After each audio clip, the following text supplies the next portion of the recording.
Screen visible है? Screen visible है बेटा?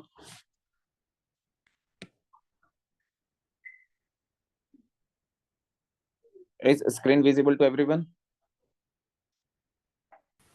Yes sir. ठीक है। देखो बेटा, हमारा लेक्चर नंबर 2 है, that is known as chemical equilibrium. और इसका कुछ पार्ट में करवाऊंगा, then we will move to the ionic equilibrium. ठीक है। तो अगर हम केमिकल इक्विलिब्रियम की बात करते हैं, तो केमिकल इक्विलिब्रियम के अंदर हमारे कुछ स्पेसिफिक टॉपिक है, जिसमें हमारा एक आता है dynamic nature of equilibrium. Dynamic nature of equilibrium की अगर हम बात करते हैं बेटा, तो डायनामिक नेचर ऑफ इक्विलिब्रियम का मतलब होता है एक ऐसी सिचुएशन, एक ऐसी स्टेट ऑफ द रिएक्शन जहां पर रेट ऑफ फॉरवर्ड डायरेक्शन और rate of backward direction equal हो जाते हैं। ये चीजें मैं डिस्कस कर चुका हूं, बस थोड़ा सा रिवीजन दे रहा हूं ताकि आप कनेक्ट हो जाओ टॉपिक के साथ। दूसरा, केमिकल इक्विलिब्रियम हो या फिजिकल हो, चाहे आयनिक इक्विलिब्रियम हो, रिवर्सिबल रिएक्शन के लिए वो अप्लीकेबल होता है। रिवर्सिबल रिएक्शंस के लिए जैसे इक्विलिब्रियम अटेन हो जाता है, रिएक्टेंट और प्रोडक्ट दोनों की कंसंट्रेशन कांस्टेंट हो जाती है। We do not get new amount of reactant और न्यू अमाउंट ऑफ प्रोडक्ट। ठीक है, यानी कि कोई नया प्रोडक्ट बनना पॉसिबल नहीं है। अब देखो यहाँ पर अगर ध्यान से देखे तो ये देखो, एक कंसंट्रेशन है ना, और ये क्या है हमारे पास, रिएक्शन प्रोग्रेस। ये ऐसे पॉइंट आया, ये पॉइंट यहाँ पर आया, दोनों की कंसंट्रेशन क्या होगी बेटे, कांस्टेंट होगी। यहाँ पर आने के बाद फिर से कंसंट्रेशन क्या होगी बेटा, कांस्टेंट होगी। यानी कि इस पॉइंट के बाद हमारे पास क्या है, equilibrium. Similarly reactant increase, product increase हुआ, फिर रिएक्टेंट डिक्रीज हो गया, लेकिन एक पॉइंट के बाद दोनों की कंसंट्रेशन क्या होगी, कांस्टेंट। जिस पॉइंट पे ऐसा अचीवमेंट आती है उसे हम इक्विलिब्रियम कहते हैं। ठीक है। सिमिलरली यहाँ पे देख लो भाई, कंसंट्रेशन टाइम के बीच में अगर हम ग्राफ प्लॉट करें तो सेम, दोनों की कंसंट्रेशन इक्वल भी हो गई है और कांस्टेंट भी हो गई है, तो भी हम कहेंगे कि इक्विलिब्रियम अचीव हो गया है।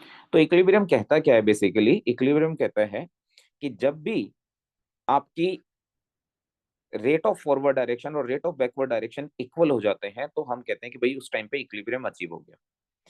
अगर मान लो मेरे पास कोई इक्वेशन है, a mole of A react with b mole of B, c mole of C react with, मतलब form c mole of C and d mole of D. तो यहाँ पे जो इनिशियली ये जो कोफिशिएंट है ना बेटा, ये कोफिशिएंट क्या रिप्रेजेंट करते हैं कि किस अमाउंट से रिएक्टेंट कम हो रहा है और किस अमाउंट से प्रोडक्ट फॉर्म हो रहा है। ये इनकी फॉर्मेशन और जो है डिकम्पोजिशन को रिप्रेजेंट करता है। ठीक है। साथ ही साथ स्क्वायर ब्रैकेट जब हम लगाते हैं तो इसका मतलब सर ने बता ही रखा है, कंसंट्रेशन होता है। ठीक है। लॉ ऑफ मास एक्शन के बारे में मैंने बताया था, that is Loma. Law of mass action क्या कहता है बेटा, कि किसी भी रिएक्शन की जो रेट होगी वो रिएक्टेंट की कंसंट्रेशन के इक्वल होगी, और जो भी पावर्स होंगी ना, वो पावर्स क्या होंगे बेटा, उनके स्टोइचियोमेट्रिक कोफिशिएंट होंगे। रिएक्शन को रिवर्स कर देंगे तो जो रिएक्टेंट था वो प्रोडक्ट, और जो प्रोडक्ट था वो रिएक्टेंट में कन्वर्ट हो जाएगा। तो ये रेट ऑफ बैकवर्ड डायरेक्शन आ गई। अभी अभी हमने खुद पढ़ाई कि इक्विलिब्रियम पर क्या होता है बेटा, दोनों की डायरेक्शन या दोनों की रेट क्या हो जाती है, इक्वल हो जाती है। हमने दोनों को इक्वल पुट कर दिया, कांस्टेंट को कांस्टेंट से डिवाइड किया, we get a new constant, that is called equilibrium constant. तो इक्विलिब्रियम कांस्टेंट या लॉ ऑफ इक्विलिब्रियम क्या कहता है, ये कहता है it is defined as the ratio of concentration of product upon में concentration of reactant, each raised to the power equal to their stoichiometric coefficient. It is the ratio of concentration of product upon में concentration of reactant, each raised to the power equal to their stoichiometric coefficient. मेरे ख्याल में यहां तक बात समझ में आई होगी, ये चीजें हम डिस्कस कर चुके हैं पहले भी। प्यारे बच्चों, यहाँ पर एक छोटी सी चीज मैं तुम्हारे साथ ऐड करना चाह रहा हूँ, ध्यान से देखेंगे। गुड्डू ध्यान दियो। पढ़ सकता बेटा माइक ऑन है किसी बच्चे का, माइक ऑफ कर लो। अब हम एक जो टॉपिक पढ़ने जा रहे हैं वो है फैक्टर्स अफेक्टिंग केमिकल इक्विलिब्रियम, कि केसी पर क्या इंपैक्ट पड़ेगा अलग अलग अगर हमारे पास रिएक्शन कंडीशन हुई। मान लो अगर मैं रिएक्शन को रिवर्स कर देता हूं तो इक्विलिब्रियम पर क्या इंपैक्ट पड़ेगा। अगर मैं रिएक्शन को रिवर्स कर देता हूं, पहले रिएक्शन मेरे पास क्या है, ए से क्या बन रहा है, बी, तो मैं क्या लिखूंगा इक्विलिब्रियम कांस्टेंट को, कंसंट्रेशन ऑफ बी अपॉन में concentration of A. Good. Reaction को रिवर्स कर दिया, बी अब रिएक्टेंट हो गया, ए प्रोडक्ट हो गया। तो इक्विलिब्रियम कांस्टेंट क्या होगा नया वाला, कंसंट्रेशन ऑफ ए अपॉन में कंसंट्रेशन ऑफ बी, क्योंकि ए अब प्रोडक्ट बन चुका है, बी रिएक्टेंट बन चुका है। इन दोनों को डिवाइड कर दो या मल्टीप्लाई कर दो। मल्टीप्लाई करोगे तो आपके पास क्या आ जाएगी सिचुएशन, केसी इंटू में KC dash that is new equilibrium. तो वो वैल्यू किसके इक्वल आ जाएगी, 1 के। यानी कि जो नया इक्विलिब्रियम है वो पुराने इक्विलिब्रियम के क्या हो जाएगा, रेसिप्रोकल हो जाएगा। यानी कि अगर तुम रिएक्शन को रिवर्स करते हो तो आपका इक्विलिब्रियम कांस्टेंट भी क्या हो जाएगा, रेसिप्रोकल हो जाएगा। जैसे पेपर में क्वेश्चन कैसे आता है, ध्यान से सुनना। Calculate the new equilibrium constant new KC if N2 plus में 3H2 that form 2NH3। अच्छा बेटा माइक ऑफ कर लो गुड्डू, किसका माइक ऑन है?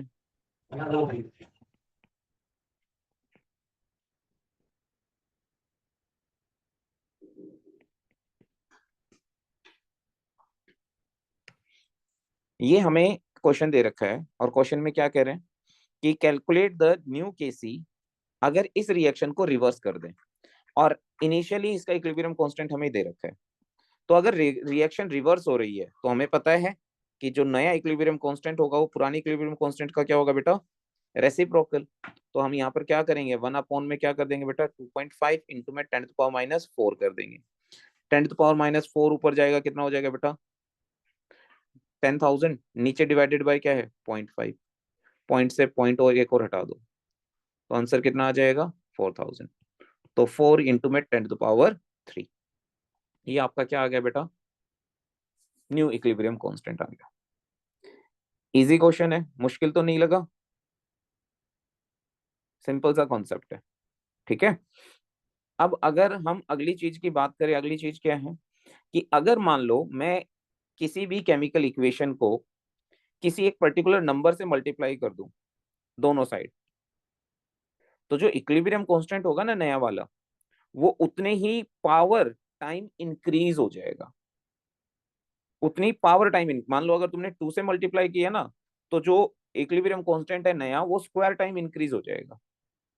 ये बहुत इंपॉर्टेंट है, ठीक है। और अगर तुमने 3 टाइम कर दिया तो क्यूब टाइम इंक्रीज हो जाएगा, ठीक है। इसी के ऊपर बेस्ड ही हमारे पास कुछ क्वेश्चंस भी हैं, देख लो। अब इससे रिलेटेड क्वेश्चंस अगर हम देखें तो ध्यान से देखो इधर।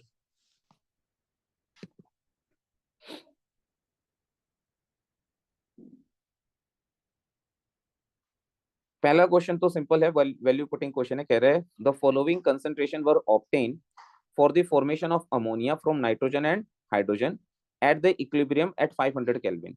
अब इनकी कंसंट्रेशंस दे रखी है आपको। नाइट्रोजन की कंसंट्रेशन दे रखी है बेटा 1.5 इंटू में 10⁻²। हाइड्रोजन की कंसंट्रेशन दे रखी है बेटा 3.0 इंटू में 10⁻²।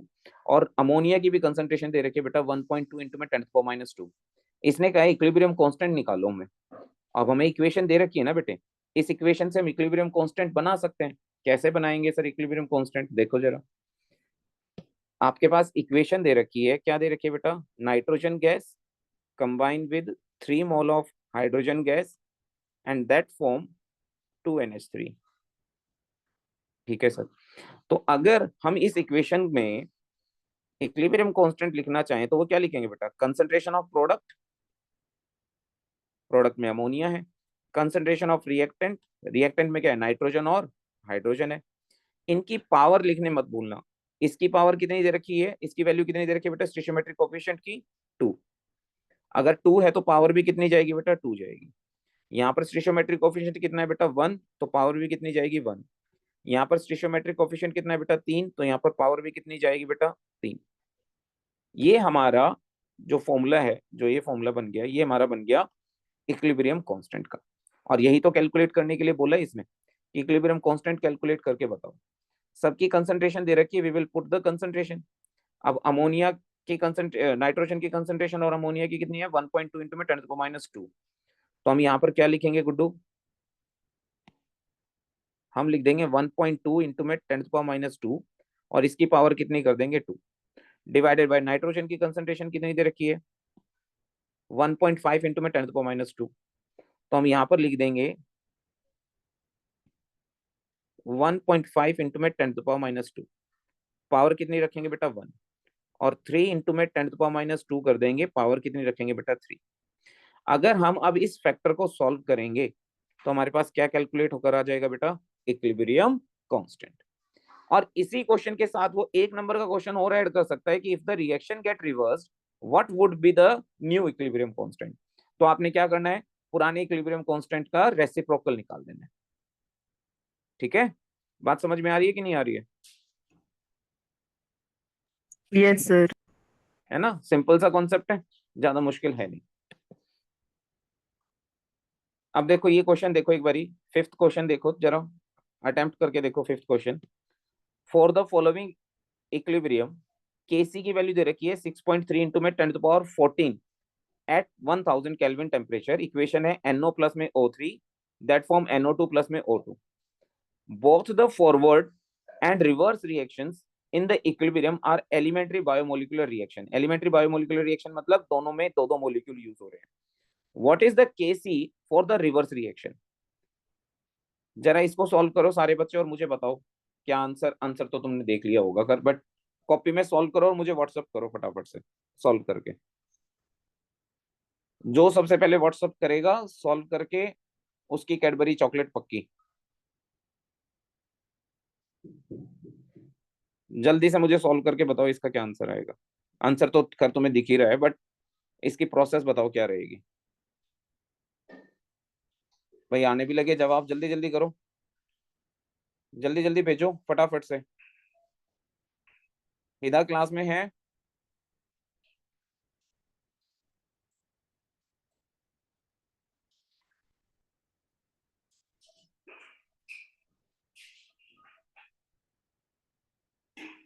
सर कौन सा क्वेश्चन करना है? फिफ्थ क्वेश्चन करना है बेटा, fifth. For the following equilibrium Kc की वैल्यू दे रखी है आपको और आपसे पूछा है कि Kc की वैल्यू बताओ रिवर्स रिएक्शन के लिए क्या होगी। अलीशा आया नहीं अभी तक बेटा, जल्दी कर। हंशिका? सर मैं सॉल्व कर रही हूँ ना, कैलकुलेशन तो। हाँ करो करो, जल्दी से भेजो मेरे पास। छवि का आ गया।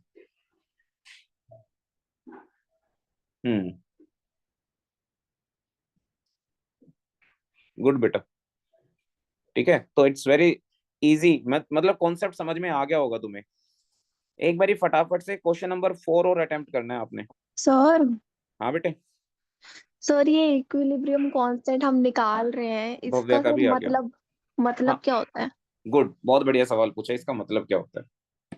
देखो, जब हम इक्विलिब्रियम कांस्टेंट निकालते हैं ना बेटा, उस इक्विलिब्रियम कांस्टेंट से हमें कुछ इंपॉर्टेंट बातें पता चलती हैं।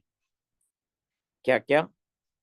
कि भैया ये रिएक्शन कितनी कंप्लीट हो चुकी है, ये रिएक्शन में रिएक्टेंट ज्यादा बन रहा है या प्रोडक्ट ज्यादा बन रहा है।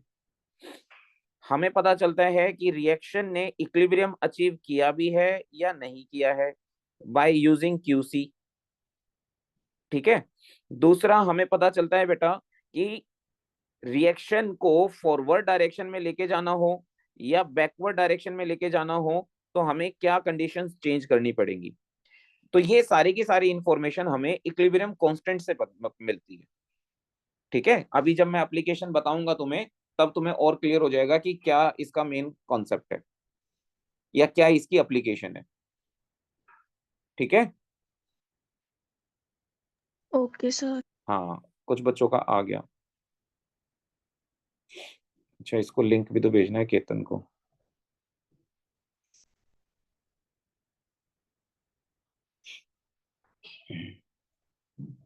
और ये किसने भेजा है अभी? हर्ष।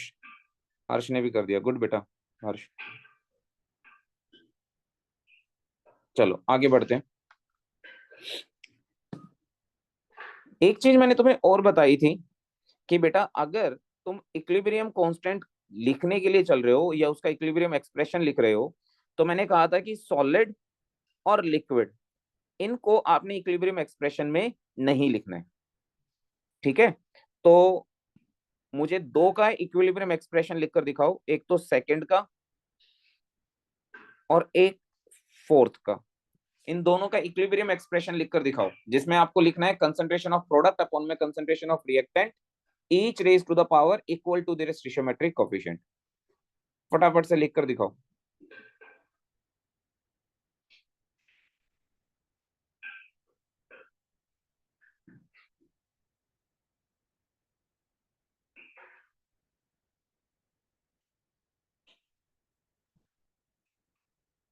बहुत बढ़िया बेटे।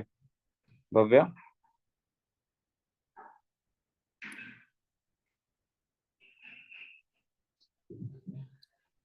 देखो जो फिफ्थ में जो स्टेट की बात हो रही है ना बेटा, फिफ्थ में हाइड्रोजन जो ये फ्लोरीन गैस है, ये 5F2 है बेटा, गैसियस स्टेट में है, ठीक है।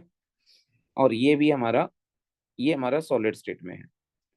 तो ये स्टेट ऑफ मैटर है जो आपने ध्यान में रखना है।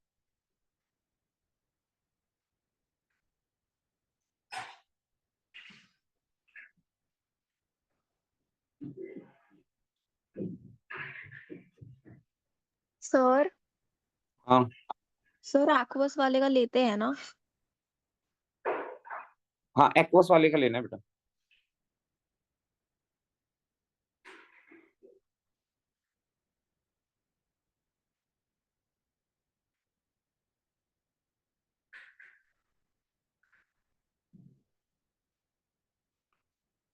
ठीक है, चलिए फिर अब आगे बढ़ते हैं। मेरे ख्याल में समझ में आ गया होगा।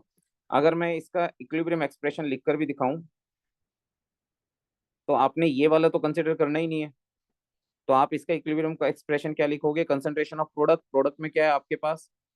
प्रोडक्ट में है नाइट्रोजन गैस, उसका कोफिशिएंट 4 है तो पावर भी 4 हो जाएगी। फिर है ऑक्सीजन, ऑक्सीजन का कोफिशिएंट 1 है तो पावर 1 हो जाएगी। और रिएक्टेंट में कुछ नहीं आएगा। क्यों नहीं आएगा रिएक्टेंट में? क्योंकि बेटा रिएक्टेंट में आपके पास जो रिएक्टेंट है वो सॉलिड स्टेट में अवेलेबल है, ठीक है ना? हाँ बेटे। सर इसका रीजन क्या होता है कि क्यों नहीं लिखते सॉलिड लिक्विड?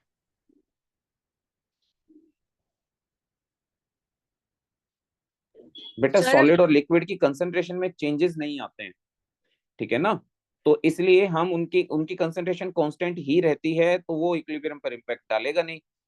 तो इसलिए हम उनकी कंसंट्रेशन को नहीं कंसिडर करते हैं।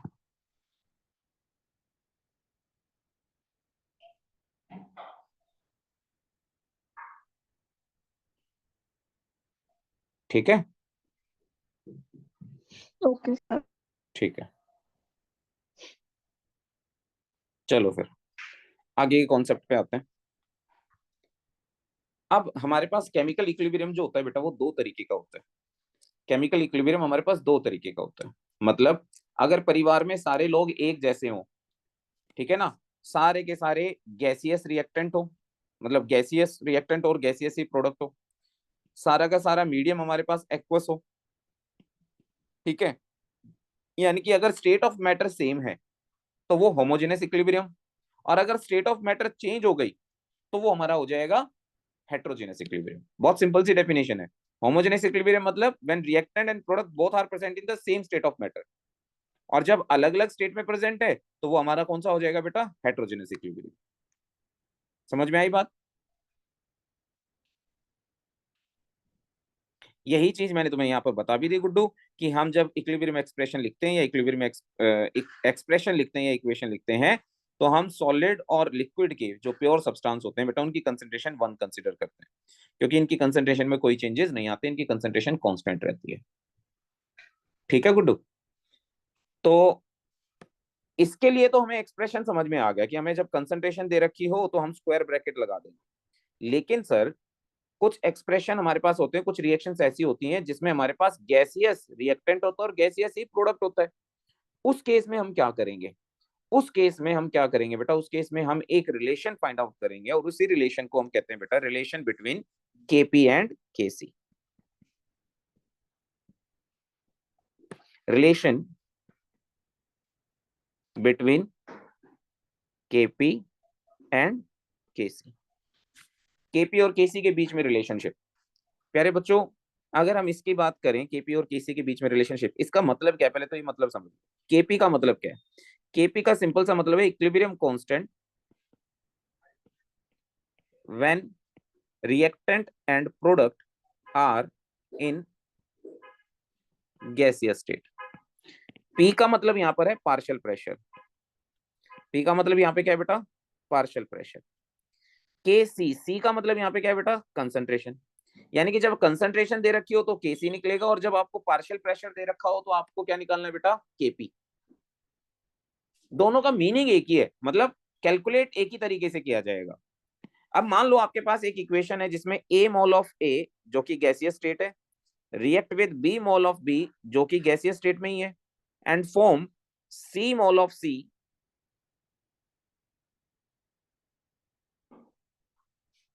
वो भी गैसियस स्टेट में है, और D मोल ऑफ D वो भी गैसियस स्टेट में। ये सारे के सारे गैसियस स्टेट में ही है। तो हम कैसे कैलकुलेट करेंगे सर, हमें तो यहाँ पर इनका क्या गिवन होगा, पार्शियल प्रेशर गिवन होगा, PA, partial pressure of B, partial pressure of C, partial pressure of D। Sir ये पार्शियल प्रेशर का मतलब क्या होता है, इंडिविजुअल प्रेशर, रिएक्टेंट और प्रोडक्ट का इंडिविजुअल प्रेशर, क्योंकि हर एक गैसियस मॉलिक्यूल जिस भी कंटेनर में होगा बेटा वो उस कंटेनर पर प्रेशर तो एक्सर्ट करेगा ही करेगा। तो जो उनका इंडिविजुअल प्रेशर होता है उसे हम कहते हैं पार्शियल प्रेशर। अब यहाँ पर तुम्हारा एक दिमाग चलना चाहिए कि भैया क्या पार्शियल प्रेशर को कंसंट्रेशन के साथ रिलेट कर सकते हैं, बिल्कुल कर सकते हैं। कैसे, by using ideal gas equation PV is equal to nRT।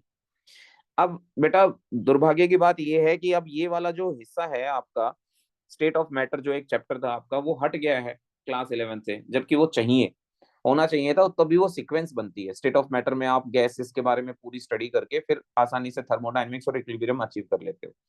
But अब कोई बात नहीं, बट ये इक्वेशन मैंने कई बार एक्सप्लेन कर रखी है। P माने प्रेशर, V माने वॉल्यूम उस पर्टिकुलर गैस का, N का मतलब है यहाँ पे नंबर ऑफ मोल्स, और R का मतलब है हेलो बेटा यहाँ सर। पे गैस कांस्टेंट।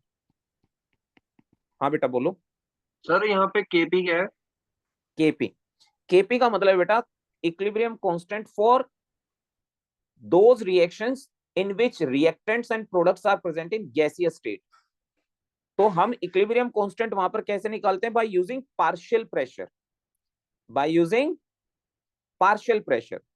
वहां पर हमें प्रेशर गिवन होगा, क्योंकि गैसेस की जो सोल्युबिलिटी होती है ना वो प्रेशर पर डिपेंड करती है। तुम्हें याद होगा मैंने तुम्हें क्लास में एक एग्जांपल दिया था जब मैं तुम्हें हेनरीज लॉ पढ़ा रहा था। तो सर फिर यहाँ पे केसी क्या है? केसी भी तो गैसेस के लिए होता है। नहीं गुड्डू, Kc जो है ना वो उन रिएक्शंस के लिए है जहां पर हमें कंसंट्रेशन गिवन हो, जैसे मोल पर लीटर की फॉर्म में जब हमें कंसंट्रेशन गिवन हो। ठीक है ना, देख हम स्क्वायर ब्रैकेट यूज करते हैं ना उसके लिए, कंसंट्रेशन के यस लिए। सर। हाँ तो यहाँ पर स्क्वायर ब्रैकेट यूज नहीं करते बेटा इसके प्रेशर कैलकुलेट करने के लिए। अभी दिखाऊंगा मैं कैसे। जैसे मुझे अगर यहाँ पे Kp निकालना है ना गुड्डू, तो Kp क्या लिखूंगा मैं, Kp would be equal to partial pressure of the product तो डिवाइडेड बाय, मतलब इसमें प्रेशर गिवन होता है हमें? हाँ जी, partial pressure of reactant okay. each raised to the power equal to their stoichiometric coefficient, ये गिवन होता है। बट हम लोग तो हैं खिलाड़ी, हमने क्या करना है, अब कंसंट्रेशन गिवन हो चाहे पार्शियल प्रेशर गिवन हो, दोनों को एक दूसरे से रिलेट कर देना है, क्योंकि we have such a connection that we can convert pressure into volume and concentration, and concentration can be converted into pressure. Sir ये कैसे पॉसिबल है, ये पॉसिबल है by using ideal gas equation. देखना ध्यान से इधर। सर ये आइडियल गैस इक्वेशन क्या होती है, हमारे पास होता है PV इज इक्वल टू होता है nRT। ठीक है सर, जहां पर pressure, P for pressure of the gas, V for volume of that particular gas, उसके नंबर ऑफ मोल्स, ये गैस कांस्टेंट, और ये वो टेम्परेचर जहां पर ये इतना प्रेशर एक्सर्ट कर रही है। मान लो मैं प्रेशर के इक्वल रखना चाहूँ वैल्यू, तो क्या हो जाएगा बेटा, N/V। मान लो वॉल्यूम लीटर में गिवन है, इनटू में R इनटू में T। हाँ जी प्यारे बच्चों, तुम्हें याद होगा इतने वैल्यू को हम क्या कहते हैं, number of moles of solute divided by volume of the solution, क्या होता है, मोलैरिटी। मोलैरिटी। वेरी गुड, किसने बोला, sir Arshia. Very good Arshia, your chocolate is confirm. Molarity, और बेटा मोलैरिटी का ही दूसरा नाम क्या होता है, कंसंट्रेशन। मोलैरिटी को हम क्या कहते हैं बेटा, कंसंट्रेशन। और नीरज सर ने बताया कंसंट्रेशन को हम कैसे रिप्रेजेंट करते हैं बेटा, स्क्वायर ब्रैकेट से। मानते हो कि नहीं मानते हो इस बात को, तो इसका मतलब हमारे पास क्या आ गया, P इज इक्वल टू आ गया कंसंट्रेशन, C फॉर कंसंट्रेशन है यहाँ पे, ठीक है। और साथ में क्या है बेटा मल्टीप्लीकेशन में, बताना जरा। RT। हाँ तो इसको ऐसे लिख लो, C इंटू में R इंटू में T। तो ये आपके पास एक इक्वेशन बन गई जिसमें प्रेशर किसके साथ रिलेट हो गया बेटा, कंसंट्रेशन के साथ रिलेट हो गया। तो अगर कोई मुझसे कहे कि भैया अगर मेरे पास पार्शियल प्रेशर ए गैस का PA है और उसकी कंसंट्रेशन CA है, तो क्या मैं उसको ऐसे लिख सकता हूं? बिल्कुल लिख सकते हो। इसको मैं ऐसे भी तो लिख सकता हूं, square bracket of A into में R इंटू में T, ऐसे भी तो लिख सकता हूं। भाई कंसंट्रेशन को स्क्वायर ब्रैकेट से रिप्रेजेंट करते हैं कि नहीं करते हैं? करते हैं। तो मैंने बस इसकी जगह पे क्या लिख दिया, स्क्वायर ब्रैकेट और A। तो PA would be equal to concentration of A into में RT। ऐसे ही क्या मैं PB निकाल सकता हूँ? हाँ, PB क्या होगा, PB होगा sir concentration of B into में R इंटू में T। ऐसे ही PC क्या होगा sir, concentration of C RT। ऐसे ही PD क्या होगा, square bracket of D RT। प्यारे बच्चों कौन बताएगा मुझे ये PD का मतलब क्या है? What is the meaning of PD? Partial pressure of D gas। Partial pressure of D gas. PC मतलब partial pressure of C gas. PB माने partial pressure of B gas. PA माने partial pressure of A gas. और अब देखो हमने pressure को किसके साथ रिलेट कर दिया गुड्डू, कंसंट्रेशन के साथ रिलेट कर दिया। मजे ही मजे हो गए। अब रशिया का राष्ट्रपति कौन है बेटा? पुटिन। पुटिन। तो बस आपने पुटिन कर देना है, पुटिन 1। जैसे ही पुटिन 1 करोगे यानी कि पीए की जगह पे क्या रख दोगे बेटा, concentration of A RT, PB की जगह कंसंट्रेशन ऑफ बी आरटी, ये रख देना है। तो बताना मेरे पास क्या आ जाएगा, हमारे पास रिलेशनशिप कुछ इस तरीके से आ जाएगी, KP would be equal to PC की जगह पे हम लिखेंगे कंसंट्रेशन ऑफ सी आरटी की पावर सी। ऐसे ही हम लिखेंगे कंसंट्रेशन ऑफ डी आरटी की पावर डी। ऐसे ही हम लिखेंगे बेटा डिवाइड करके ए की कंसंट्रेशन आर टी की पावर ए। और बेटा ऐसे ही हम लिखेंगे कंसंट्रेशन ऑफ बी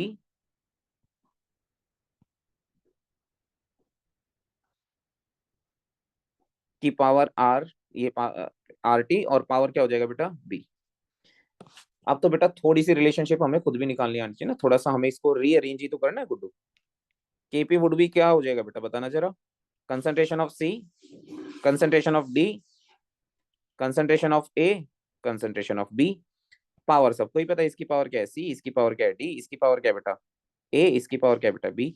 अब बाकी क्या रहेगा तुम्हारे पास इधर साइड में, अगर हम देखें तो साइड में तुम्हारे पास रहेगा बेटे आर टी की पावर सी, और इधर रह गया बेटा आर टी की पावर डी। नीचे क्या रह गया गुड्डू, आर टी की पावर ए, और यहाँ पर आर टी की पावर बी। प्यारे बच्चों अब क्या रह गया तुम्हारे पास, बताओ जरा, इसका इसका मतलब क्या है, जो इतना इतना पार्ट लिखा हुआ है इसका मतलब क्या है?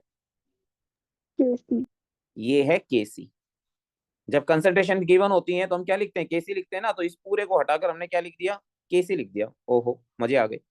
आर टी ऊपर बेस सेम है तो पावर ऐड हो जाएगी, आर टी की पावर क्या हो जाएगी बेटे सी प्लस में डी। नीचे क्या हो जाएगा गुड्डू, नीचे हो जाएगा सर आर टी की पावर ए प्लस बी हो जाएगा। थोड़ा सा दिमाग लगाना, ए प्लस बी जो है वो किसकी किसके नंबर ऑफ मोल्स है, number of moles of gaseous reactant.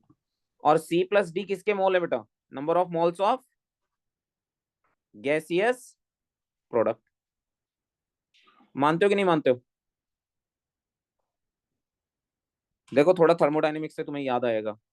तो आपके पास क्या आ गया, अब आपके पास आ गया Kp would be equal to Kc into में आर टी बेस ले लिया बेटा, नीचे से पावर ऊपर जाकर क्या हो जाएगी माइनस, तो आपके पास क्या आ गया डेल्टा NGRT। बिल्कुल बहुत बढ़िया, C plus D minus A plus B। और तुम्हें अच्छे से पता है बेटा Kp Kc इंटू में RT, इसको मैं लिख सकता हूँ number of moles of gaseous product minus number of moles of gaseous reactant. और गुड्डू इसी को थोड़ा सा और आगे मैं थोड़ा सा रिफाइन कर दूं तो मैं लिख सकता हूँ Kp is equal to Kc RT की पावर डेल्टा Ng। और डेल्टा Ng क्या होता है बेटे? Number of moles of gaseous product minus number of moles of gaseous reactant. हाँ या ना? यहां तक बात समझ में आई? Yes sir. कितने बच्चों को समझ में आई और किस किस को डाउट है? फटाफट से पहले डाउट वाले बच्चे बोलो। कौन से टर्म समझ में नहीं आई, कहां पर कौन सा वर्ड समझ में नहीं आया? फिर कोशिश करेंगे आगे बढ़ने की।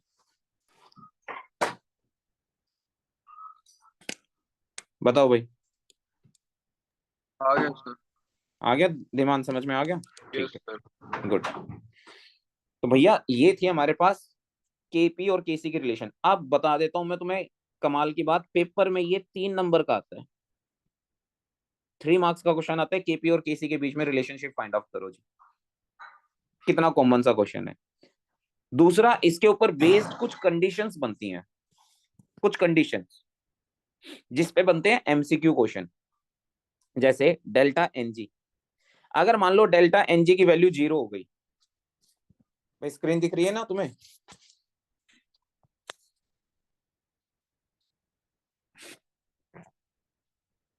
हाँ जी, मैंने क्या कहा तुम्हें बेटा? Yes sir. डेल्टा एनजी की वैल्यू अगर मान लो 0 है, व्हाट डज इट मीन? भाई रिएक्टेंट और प्रोडक्ट के दोनों के नंबर ऑफ मोल्स क्या हो गए? बराबर है। जब दोनों के नंबर ऑफ मोल्स बराबर हो जाएंगे तो ये वाली वैल्यू क्या हो जाएगी बेटा? 0। किसी की भी पावर 0 अगर हम रखेंगे तो व्हाट डज इट मीन कि वो वैल्यू कितनी होगी? 1। तो केपी और केसी क्या हो जाएंगे? इक्वल हो जाएंगे। ये बहुत बारी पेपर में क्वेश्चन पूछा गया है कि केपी और केसी जब इक्वल होता है तो बताइए डेल्टा एनजे की वैल्यू क्या होगी। तो आपको ऑप्शंस दे रखे होंगे, less than 1, more than 1, equal to 0 और माइनस। ठीक है, तो आपने सही ऑप्शन सेलेक्ट करना बेटे। फिर आई बात समझ में? और हाँ गुड्डू। सर मतलब पार्शियल प्रेशर ऑफ ए और पार्श और कंसंट्रेशन ऑफ ए सेम होगा। हाँ सही पकड़े हैं।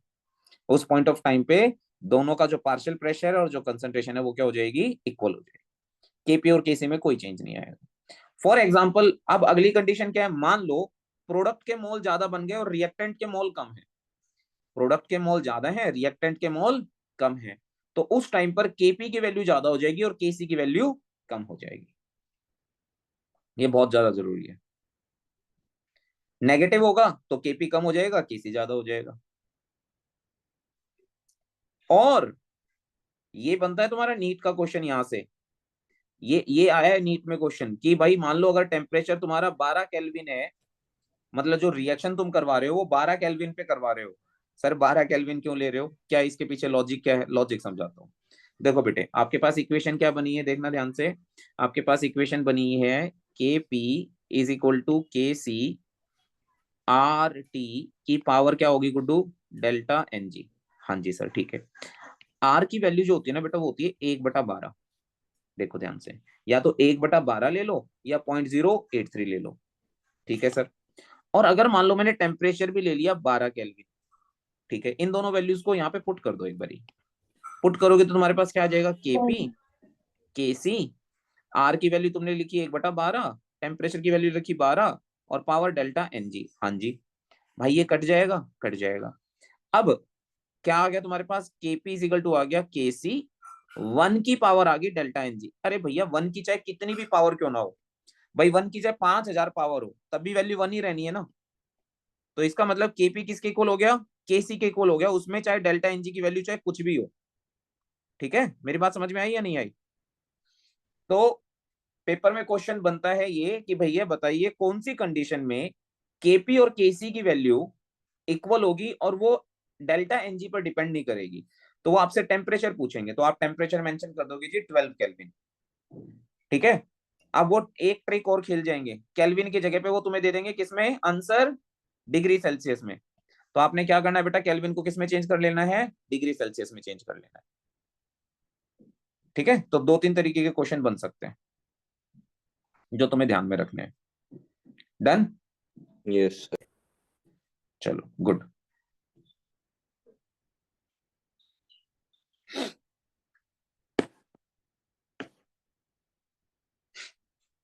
चलो यहां तक बात समझ में आ गई, बहुत अच्छी बात है। अब आगे आते हैं। ये 2-3 एमसीक्यू क्वेश्चन है ना बेटा, अगले इस कॉन्सेप्ट से समझ में आएंगे जो अभी मैं समझाने वाला हूँ ना, तब ये एमसीक्यू क्वेश्चन मैं तुम्हें करके दिखाऊंगा। 2 मिनट का टाइम दे दो बस, हो जाएगा। देखो ध्यान से क्या कह रहा है ये कह रहा है भैया अगर तुम्हें केमिकल इक्विलिब्रियम कांस्टेंट की एप्लीकेशंस को समझना है तो 3 बातों को ध्यान में रखना है। 3 बातें क्या हैं? पहली बात है कि भैया जो रिएक्शन है वो कितने एक्सटेंट तक कंप्लीट होगी, ये भी हमें केमिकल इक्विलिब्रियम कांस्टेंट बता देता है। कोई रिएक्शन कौन से डायरेक्शन में जा रही होगी, ये भी हमें इक्विलिब्रियम कांस्टेंट बता देता है। से देखो, अगर तुम्हें एक्सटेंट पता लगाना है कि भाई केमिकल रिएक्शन कितनी हो चुकी है, कि रिएक्टेंट ज्यादा है या प्रोडक्ट ज्यादा है। देखो मैं इसका एग्जांपल मैंने क्लास में भी दिया हुआ है और वैसे भी समझाया हुआ है बेटे। एक तरीके का बहुत सारे बच्चों का रिवीजन हो रहा है और बहुत सारे बच्चे जो है इस कॉन्सेप्ट को समझ भी लेंगे ध्यान से। मैंने तुम्हें बताया इक्विलिब्रियम एक तरीके से वो कंडीशन होती है जिसके बाद रिएक्टेंट और प्रोडक्ट की कंसंट्रेशन में कोई चेंज आता नहीं है। उससे पहले पहले जितना रिएक्टेंट प्रोडक्ट में कन्वर्ट होना चाहेगा हो सकता है, लेकिन एक बार इक्विलिब्रियम अचीव हो गया फिर चेंजेस नहीं होंगे। मतलब समझ लो कि एग्जाम स्टार्ट हुआ और तुम क्लास में बैठे हो और डिस्कशन चल रहा है, तो टीचर के पेपर डिस्ट्रीब्यूट होने से पहले पहले तुम आपस में क्या डिस्कस कर रहे हो कर सकते हो कि भैया तेरे को ये चैप्टर आता है नहीं आता है, ये होता है नहीं होता है। तो मैक्सिमम डिस्कशन कर सकते हो कब तक, जब तक पेपर डिस्ट्रीब्यूट ना हो जाए। और एक बार ही पेपर डिस्ट्रीब्यूट हो गए उसके बाद तुम कुछ नहीं कर सकते। फिर तो भगवान भरोसे, जो जो आएगा सो आएगा, जो नहीं आएगा सो नहीं आएगा। टीचर अगर स्ट्रिक्ट आ गया तो क्लास में है, तो टीचर उस पॉइंट ऑफ टाइम पे क्या है बेटा, इक्विलिब्रियम। बस वो इंतजार कर रहा है कि एक बार ये कर ले जो इनको बातचीत करने में, एक बार पेपर सेट हो जाए उसके बाद कहानी बदल जाएगी। पर तुमने 3 इडियट मूवी भी देखी होगी। 3 इडियट मूवी में देखा है तुमने वो सीन जिसमें वो तीनों जने लेट हो जाते हैं और फिर वो पेपर जमा करवाने जाते हैं। वो कहता है भाई तुम चाहे प्रिंसिपल के भी बच्चे हो तो भी हम तुम्हारे पेपर नहीं लेंगे। फिर वो कहता है भाई तुम्हारे नाम वाम पता है नहीं पता है, वो कहता है नहीं नाम तो नहीं पता, रोल नंबर पता है नहीं। तो वो पेपरों में मिक्स करके भाग जाते हैं, माने वो इक्विलिब्रियम को डिस्टर्ब कर देते हैं, जो कि हम आगे जाके पढ़ेंगे, that is Lee Chatelier principal. कि अगर तुमने इक्विलिब्रियम को डिस्टर्ब कर दिया तो इक्विलिब्रियम फिर तुम्हें डिस्टर्ब करने की कोशिश, तुम्हें खत्म करने की कोशिश करेगा कि भाई तुमने मेरे को हाथ ही क्यों लगाया। बट इक्विलिब्रियम अचीव होने से पहले पहले आप कितना रिएक्टेंट प्रोडक्ट में कन्वर्ट कर पा रहे हो, that is called extent of reaction. तो ये कहता है कि अगर इक्विलिब्रियम कांस्टेंट की वैल्यू 10⁻³ से ज्यादा है ना, तो समझ लेना कि मैक्सिमम रिएक्टेंट प्रोडक्ट में कन्वर्ट हो चुका है। बस कुछ ही अमाउंट में रिएक्टेंट बचा होगा, नहीं तो मैक्सिमम रिएक्शन कंप्लीट हो चुकी है। बट अगर वही इक्विलिब्रियम कांस्टेंट की वैल्यू 10⁻³ से कम है तो दिक्कत हो जाएगी। तब तो रिएक्शन जस्ट स्टार्ट ही हुई होगी और इतने में इक्विलिब्रियम अचीव हो जाएगा। यानी कि तुमने हल्की सी डिस्कशन शुरू ही की होगी, इतने में टीचर ने पेपर बांट दिए एकदम फ्लैश की तरह, फटफट फटफट फट पेपर बांट दिया। तुम देखते ही रह गए, अरे भाई अभी तो पूछा भी नहीं कुछ, इतने में पेपर ही मिल गए। तो यानी कि reaction hardly start as the equilibrium reached. जैसे इक्विलिब्रियम अचीव हुआ, मतलब थोड़ी सी रिएक्शन हुई नहीं कि इक्विलिब्रियम अचीव हो गया। बट अगर केसी की वैल्यू इन दोनों के बीच में लाई करेगी तो समझ लेना रिएक्टेंट और प्रोडक्ट दोनों ही सफिशिएंट अमाउंट में प्रेजेंट है। इसी कॉन्सेप्ट के ऊपर बेस्ड ये क्वेश्चन है।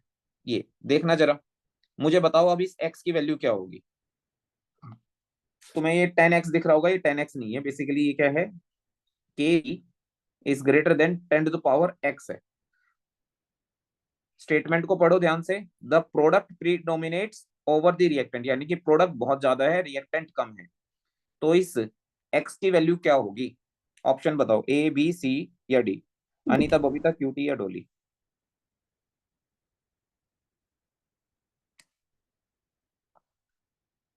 अरे कहाँ गए, बोलो। और B. B is the right answer. KC की वैल्यू जो है, एक्स की वैल्यू 10⁻³ बताया था ना, अभी अभी बताया कि केसी की वैल्यू 10⁻³ से क्या होनी चाहिए, ज्यादा होनी चाहिए। तभी रिएक्टेंट मैक्सिमम प्रोडक्ट में कन्वर्ट हो चुका होगा और प्रोडक्ट ज्यादा क्वांटिटी में प्रेजेंट होगा। ठीक है, अब जरा अगला क्वेश्चन देखना। केसी की वैल्यू दे रखी है 10⁻³ से ज्यादा। Sir B. हाँ, बल्कि इस क्वेश्चन को थोड़ा सा ठीक कर लेंगे, ये साइन जो है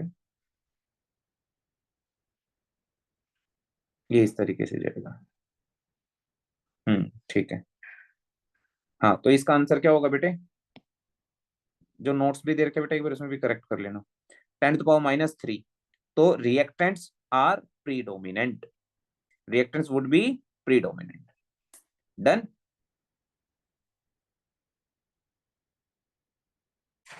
चलो अब आ जाओ अगले पॉइंट पे। अगला पॉइंट है predicting the direction of the reaction. Reaction की डायरेक्शन का प्रिडिक्शन कैसे करें भैया? रिएक्शन की डायरेक्शन को प्रिडिक्ट करने के लिए हमारे पास एक कोफिशिएंट होता है जिसे हम कहते हैं रिएक्शन कोएफिशिएंट। जो ये क्यूसी लिखा हुआ है ना नीरज सर ने यहाँ पे, क्यूसी, लूसी की बहन क्यूसी, इस क्यूसी का मतलब क्या होता है? Reaction coefficient.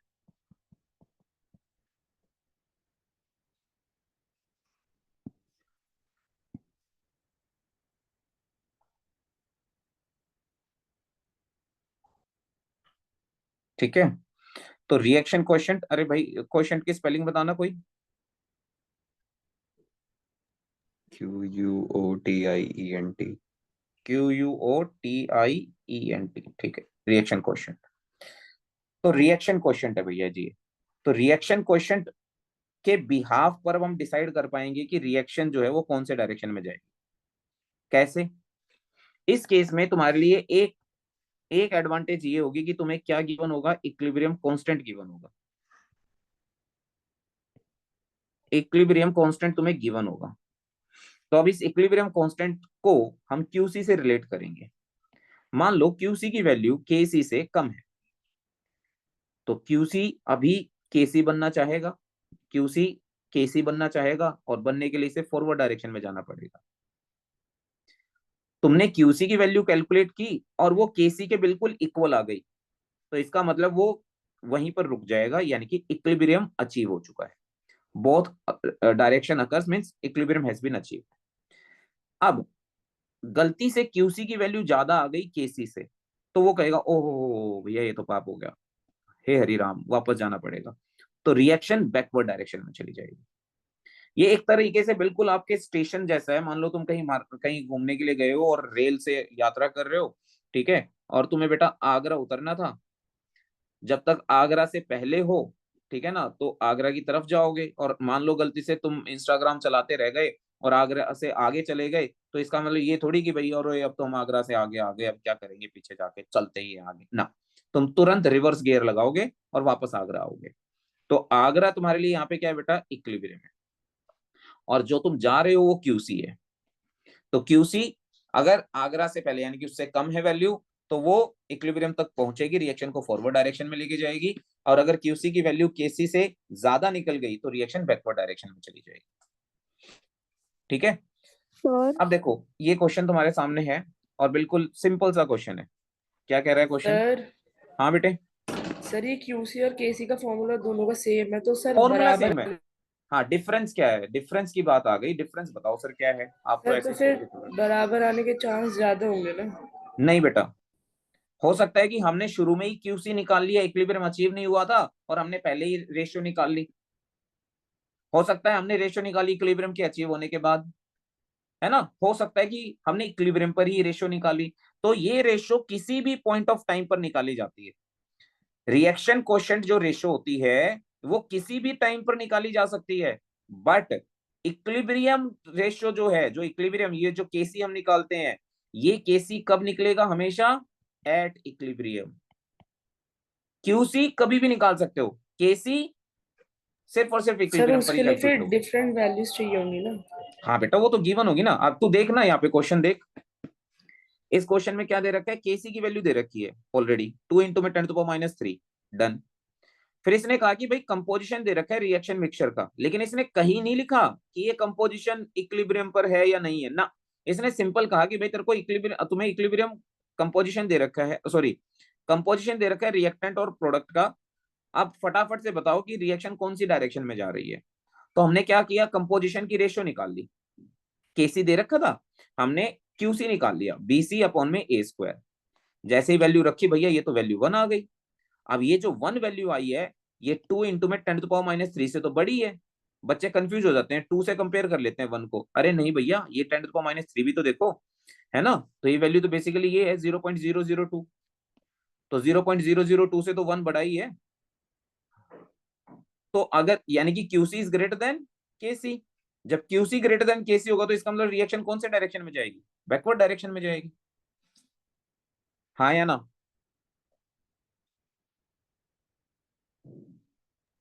भाई यस QC और सर। QC और KC का कॉन्सेप्ट किस किस बच्चे को समझ में आ गया? हाँ बेटे। सर ये क्यों जाएगी वैसे बैकवर्ड डायरेक्शन में? हाँ, सवाल भी बहुत बढ़िया है बेटा। तुम इक्विलिब्रियम से आगे आ गए हो ना, तुमने जो रेशियो कैलकुलेट की, तुम सोच रहे हो भाई प्रोडक्ट तो ज्यादा ही बना लेते हैं हम, ज्यादा कंसंट्रेशन ले लेते हैं प्रोडक्ट की।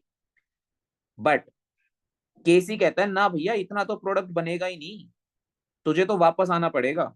यानी कि वापस प्रोडक्ट को किस में कन्वर्ट होना पड़ेगा बेटा? रिएक्टेंट में, ताकि वापस से इक्विलिब्रियम अचीव हो चुके हो सर सके। तो ये QC की वैल्यू इक्विलिब्रियम के बाद आई है। हाँ, इक्विलिब्रियम अचीव होने के बाद की वैल्यू है ये, तो इसे वापस जाना पड़ेगा बैकवर्ड। और सर ये बी वाले में QC is equal to KC, तो दोनों डायरेक्शन में कैसे हो रहा है? दोनों डायरेक्शन मतलब इक्विलिब्रियम अचीव हो चुका है। रिएक्टेंट प्रोडक्ट में जितनी स्पीड से कन्वर्ट हो रहा है उतनी स्पीड से प्रोडक्ट रिएक्टेंट में कन्वर्ट हो रहा मतलब कंसंट्रेशन कांस्टेंट है। है। Concentration constant, very good. ठीक है, ओके। ठीक है। अब इस थर्ड पार्ट को मैं तुम्हें ऑफलाइन ज्यादा बेटर तरीके से समझाऊंगा। अभी जो अगला जो कॉन्सेप्ट है जो बहुत इंपॉर्टेंट तुम्हें समझ में आना चाहिए, वो है ये ली चैटलियर प्रिंसिपल। इस पे आ जाओ, ली चैटलियर प्रिंसिपल पे। इससे रिलेटेड पेपर में क्वेश्चन मेरे ख्याल में तुमने देखा भी होगा, अभी भी जब इक्विलिब्रियम तुमने अपना पढ़ा है या पेपर में भी दिया होगा, तो इससे रिलेटेड क्वेश्चन आते ही आते हैं, कंफर्म है। तो 3 नंबर का क्वेश्चन यहाँ से बनता है, ली चैटलियर प्रिंसिपल से। अब ये ली चैटलियर प्रिंसिपल है क्या? कोई बच्चा बताना चाहेगा ली चैटलियर प्रिंसिपल क्या है? सर मैं बताता हूँ। बता दे गुड्डू। सर जब भी कोई रिएक्शन में चेंज आएगा इक्विलिब्रियम जब आने के बाद, तो ना वो इक्विलिब्रियम उस चेंज को हटाने की कोशिश करेगा, रिएक्शन को वाह, बैकवर्ड या फॉरवर्ड में ले जाके। बहुत बढ़िया, पहली बार में ही छक्का मार दिया तुम तो। सर गजब, आपने ही बताया था ना, आपसे गुड, पढ़ा हूँ। बहुत बढ़िया। तो ली चैटलियर प्रिंसिपल बेसिकली हमें क्या कहता है कि भैया, अगर क्योंकि बेटा मैं अभी ना वो कंटेंट तुम्हें ज्यादा समझाने की कोशिश कर रहा हूँ जो तो तुम्हें ऑनलाइन में ज्यादा बेटर समझ में आ जाए, है ना।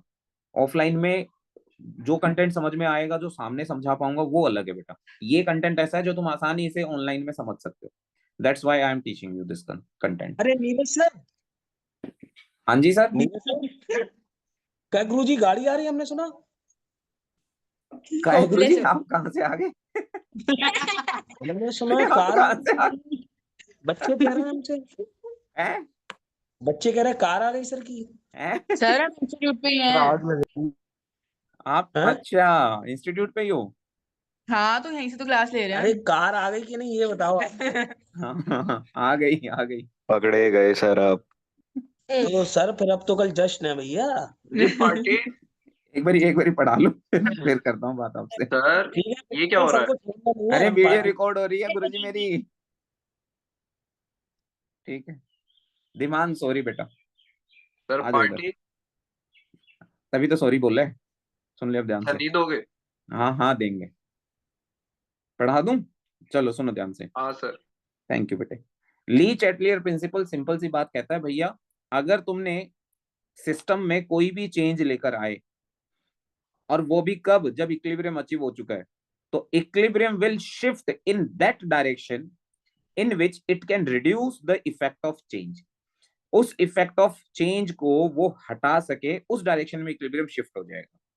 हो सकता है equilibrium right hand side direction में भाग जाए, हो सकता है वो रिएक्शन को लेफ्ट साइड में ले जाए, हो सकता है कि वो कोई चेंज ही ना करे, यानी कि वो रिएक्शन को फॉरवर्ड डायरेक्शन में भी ले जा सकता है, बैकवर्ड डायरेक्शन में भी लेके जा सकता है, और बीच में भी रह सकता है। बट ये सारे के सारे वो काम करेगा क्यों? ताकि वो उस इफेक्ट को रिड्यूस कर सके जिसकी वजह से उसके अंदर चेंजेस आए। कौन कौन से ऐसे इफेक्ट हैं जो चेंज क्रिएट कर सकते हैं? पहला इफेक्ट है कंसंट्रेशन। इसको मैं थोड़ा एग्जांपल से समझाना चाहूंगा, तो तुम्हें ध्यान से सुनो। मान लो सर एक, हाँ गुड्डू, सर ये चेंज हो क्या रहा है? कंसंट्रेशन अभी समझा रहा हूँ गुड्डू, देख ध्यान से। ये हमारे जो है हलवाई राम है, और ये हलवाई राम जो है ये इन बूंदियों से लड्डूज बना रहे हैं, मोटे मोटे लड्डू बना रहे हैं। ठीक है, लड्डू तैयार कर रहे हैं। और यहाँ पर एक छोटा सा बच्चा आ गया, ठीक है, चिंटू नाम का। अब इस बच्चे ने क्या किया, शैतानी करी। इस बच्चे ने आके क्या किया, अब इसका ना टारगेट था, हलवाई राम का टारगेट था, इसको लड्डू बनाने थे 100। ठीक है, अब इसने 100 लड्डू तैयार कर दिए। ये शांति से बैठा था, बिल्कुल आराम से। ये चिंटू गया और चिंटू ने क्या किया, एक लड्डू यहां से उठा के खा लिया। थोड़ी देर में हलवाई राम ने देखा, ओहो ये तो 99 लड्डू रह गए। तो इसने फिर तुरंत से बूंदियां उठाई और फिर से लड्डू तैयार करके फिर से 100 कर दिए। ये चिंटू फिर भाग गया, फिर से इसने 2 लड्डू उठा के खा लिए, लड्डू रह गए 98। अब इसको हलवाई राम को फिर दिक्कत हो गई, ओहो भाई मालिक तो डांटेगा, चल फटाफट से और बूंदियां उठाता हूँ और उसे लड्डू बना देता हूँ। धीरे धीरे धीरे धीरे धीरे धीरे ऐसे ऐसे करते करते सारी की सारी बूंदी लड्डू में कन्वर्ट हो गई। बट लड्डू यहाँ पर बने कितने, 100 ही बने लास्ट तक। ठीक है ना, बूंदियां खत्म हो गई। अब इस एग्जाम्पल को समझो कॉन्सेप्ट से, मतलब एक रिएक्टेंट था और ये था प्रोडक्ट, इक्विलिब्रियम अचीव हो चुका है। अब ये जो चिंटू है, ये चिंटू यहां से प्रोडक्ट को लेकर भाग रहा है। जब प्रोडक्ट को लेकर भागेगा तो प्रोडक्ट की कंसंट्रेशन कम हो जाएगी। इक्विलिब्रियम जो है, जो ये हलवाई राम है, जो इक्विलिब्रियम है वो चिढ़ जाएगा, अच्छा भैया प्रोडक्ट लेके भाग रहे हो हमारा, चिंता ना करो, हम और रिएक्टेंट को प्रोडक्ट में कन्वर्ट करेंगे। तो वो क्या करेगा, रिएक्टेंट को प्रोडक्ट में कन्वर्ट करेगा। तो वापस से प्रोडक्ट की कंसंट्रेशन को इंक्रीज करने के लिए उसे रिएक्शन कौन सी डायरेक्शन में लेके जानी पड़ेगी, फॉरवर्ड या बैकवर्ड? बिल्कुल सही लिखा है सर, फॉरवर्ड डायरेक्शन में, है ना, तभी तो वो रिएक्टेंट को प्रोडक्ट में कन्वर्ट कर पाएगा। ये बात समझ में आई या नहीं आई? सर पर वो प्रोडक्ट तो फिर कांस्टेंट कर देगा, पर रिएक्टेंट तो चेंज हो जाएगा। बिल्कुल नहीं नहीं नहीं, सुनो मेरी बात, जैसे ही प्रोडक्ट उसी वैल्यू पर आ जाएगा तो फिर से दोनों में इक्विलिब्रियम सेटअप हो जाएगा, फिर से इक्विलिब्रियम सेटअप हो जाएगा, दोनों के बीच में नया इक्विलिब्रियम सेटअप हो जाएगा। बट ये मत सोचो इक्विलिब्रियम सेटअप का मतलब क्या है कि अब दोनों की कंसंट्रेशन कांस्टेंट हो जाएगी। दोनों की कंसंट्रेशन क्या हो जाएगी बेटा, कांस्टेंट। अब तुम यहाँ पे देखो, जो मैंने एग्जांपल दिया था, क्या यहाँ पर लड्डू 100 ही बने थे? नहीं, जैसे ही 100 बने उसमें से चिंटू एक खा गया, तो फिर से इसने एक और बूंदियां उठाई और फिर एक लड्डू बना दिया। तो टोटल लड्डू कितने बन चुके थे, 101। चिंटू को पता है कि मैं जहां से लड्डू चुराता जाऊंगा ना, तो ये हलवाई राम और लड्डू बनाता जाएगा। बट जैसे ही लड्डू 100 होंगे, हलवाई लड्डू बनाने बंद कर देगा। हलवाई लड्डू बनाने बंद कर देगा मतलब इक्विलिब्रियम आ जाएगा। तो अगर मुझे किसी रिएक्शन में ज्यादा से ज्यादा प्रोडक्ट अचीव करना है, जो कि रिवर्सिबल रिएक्शन हो, तो मुझे क्या करता रहना पड़ेगा, जैसे जैसे प्रोडक्ट बनता जाएगा वैसे वैसे प्रोडक्ट को बाहर निकालते रहना है। क्योंकि प्रोडक्ट बाहर निकलता रहेगा तो इक्विलिब्रियम अचीव होगा नहीं, और इक्विलिब्रियम अचीव नहीं होगा तो रिएक्शन फॉरवर्ड डायरेक्शन में शिफ्ट होती रहेगी। ज्यादा से ज्यादा रिएक्टेंट प्रोडक्ट में कन्वर्ट होता रहेगा और मेरी रिएक्शन में मैक्सिमम प्रोडक्ट तैयार हो जाएगा। ठीक है, ये मत सोचो कि यहाँ सर यहाँ कंसंट्रेशन कैसे चेंज होगी, बिल्कुल कंसंट्रेशन तो चेंज होगी ही होगी, बट इक्विलिब्रियम फिर से अचीव हो जाएगा। वापस से उतना ही प्रोडक्ट, अगर मान लो तुमने यहाँ से एक लड्डू निकाला और उसके बाद इस चिंटू ने लड्डू निकालने बंद कर दिए, तो आ गया ना फिर से इक्विलिब्रियम अचीव हो गया, फिर से इक्विलिब्रियम अचीव। हाँ बिल्कुल सही बात है कि रिएक्टेंट की क्वांटिटी कम हो जाएगी थोड़ी सी। ठीक है ना, मेरी बात समझ में आई या नहीं आई, बताओ बेटा।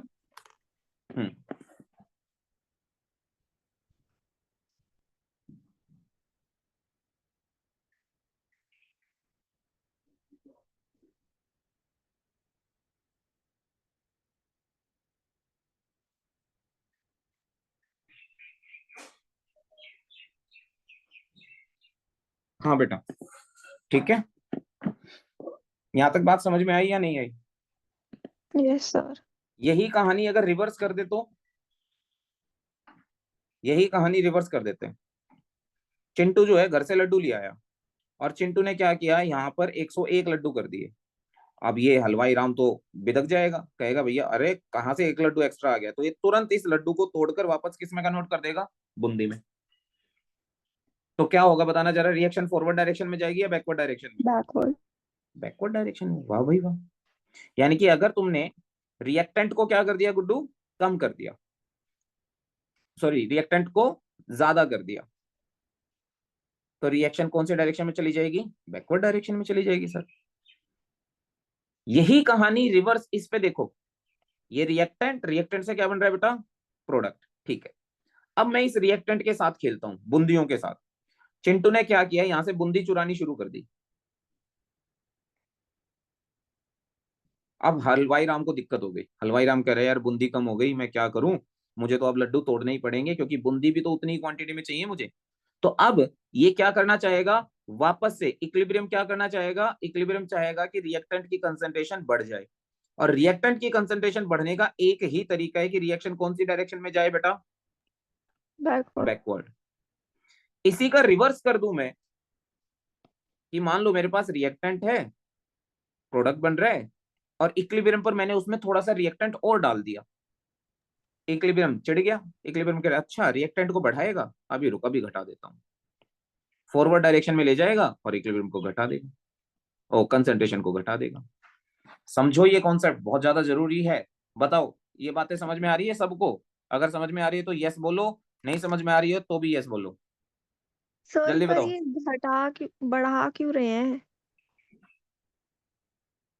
बता एक बात बता गुड्डू, क्या वापस से इक्विलिब्रियम अचीव नहीं करना? सर पर प्रोडक्ट तो फिर बढ़ गया ना। बेटा बढ़िया बात है ना, प्रोडक्ट बढ़ गया, बट रेशियो उसके बाद फिर से वही आएगी ना। देख एक बात बता, चल छोड़, तू एक सिंपल सी बात सुन ध्यान से। मान ले इक्विलिब्रियम अचीव हुआ है 3:6 की रेशियो पे, ठीक है। अब मान ले मैंने क्या किया, इसी रेशियो को बढ़ाकर कर दिया कितना बेटा, 4:8। बताइए वैल्यू क्या आएगी, 1:2 आएगी ना, यहाँ पे भी वैल्यू क्या आएगी, 1:2। क्या इक्विलिब्रियम कांस्टेंट में कोई चेंज आएगा? नहीं। नहीं ना, equilibrium constant will remain same. But अब हम यही तो खेल खेल रहे हैं कि भैया इक्विलिब्रियम आने के बाद तो हम प्रोडक्ट बना ही नहीं पा रहे, तो क्या किया जाए, क्यों ना हम इक्विलिब्रियम को ही डिस्टर्ब कर दें।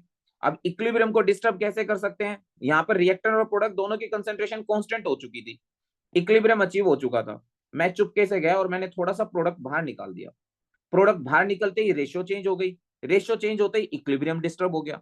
अब इक्विलिब्रियम कहेगा अरे नहीं भाई मेरे को तो वापस से उतना ही प्रोडक्ट चाहिए, तो ये क्या करेगा बेटा, यहाँ से रिएक्टेंट को कम करेगा और प्रोडक्ट में कन्वर्ट कर देगा, रेशियो अभी भी वही सेम आएगी, रिएक्टेंट जिस प्रोपोर्शन में कम होगा उसी प्रोपोर्शन में प्रोडक्ट बढ़ जाएगा, तो रेशियो तो फिर भी सेम रहेगी ना गुड्डू, इक्विलिब्रियम कांस्टेंट की वैल्यू सेम रहेगी, बट हमने क्या किया, इसको डिस्टर्ब करके ज्यादा से ज्यादा रिएक्टेंट को प्रोडक्ट में कन्वर्ट कर दिया।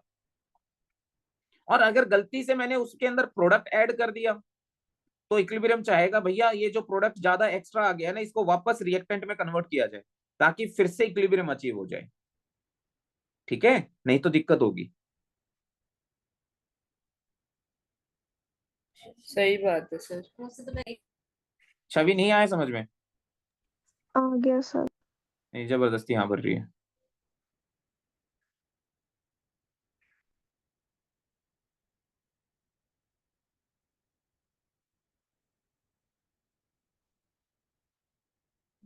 किसी बच्चे को कोई डाउट यहाँ तक बेटे? नहीं सर।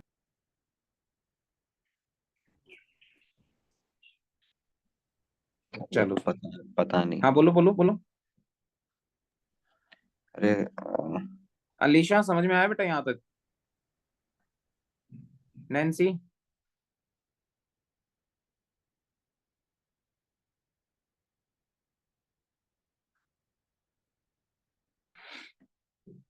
तो यहाँ पर मैंने बेटा यही कॉन्सेप्ट बताया है कि अगर मान लो रिएक्टेंट की कंसंट्रेशन बढ़ाओगे या प्रोडक्ट की घटाओगे तो रिएक्शन फॉरवर्ड डायरेक्शन में जाएगी, रिएक्टेंट की कंसंट्रेशन घटा दी या प्रोडक्ट की कंसंट्रेशन बढ़ा दी तो रिएक्शन बैकवर्ड डायरेक्शन में आएगी, ये याद रखना है। इसी से रिलेटेड क्वेश्चन भी दिखाता हूं तुम्हें, ये देखो,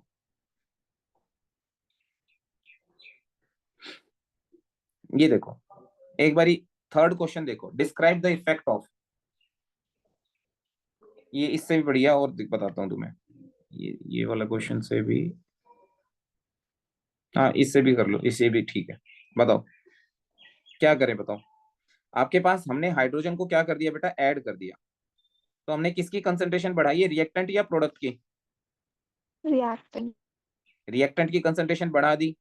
अब इक्विलिब्रियम क्या चाहेगा कि ये बढ़ी हुई कंसंट्रेशन क्या हो जाए बेटा, कम।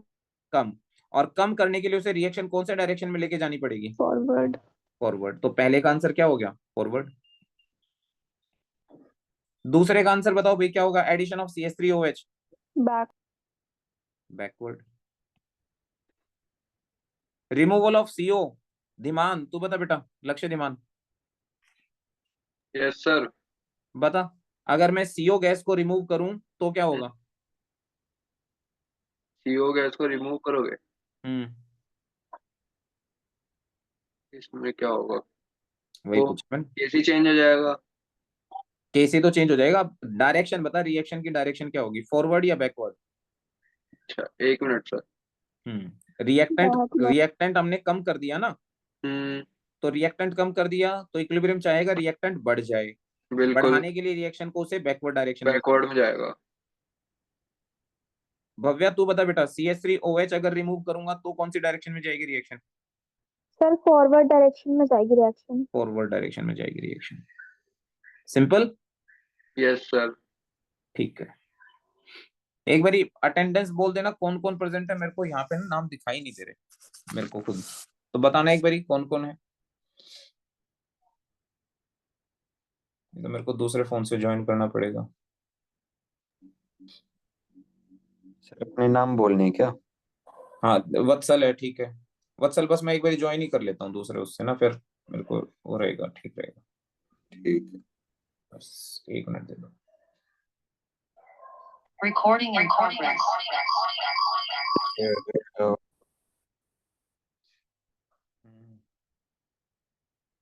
भव्या है, अर्शिया है, छवि है, हंसिका है, ठीक है, प्रवी है, केतन, मयंक, वत्सल, गुड, ठीक।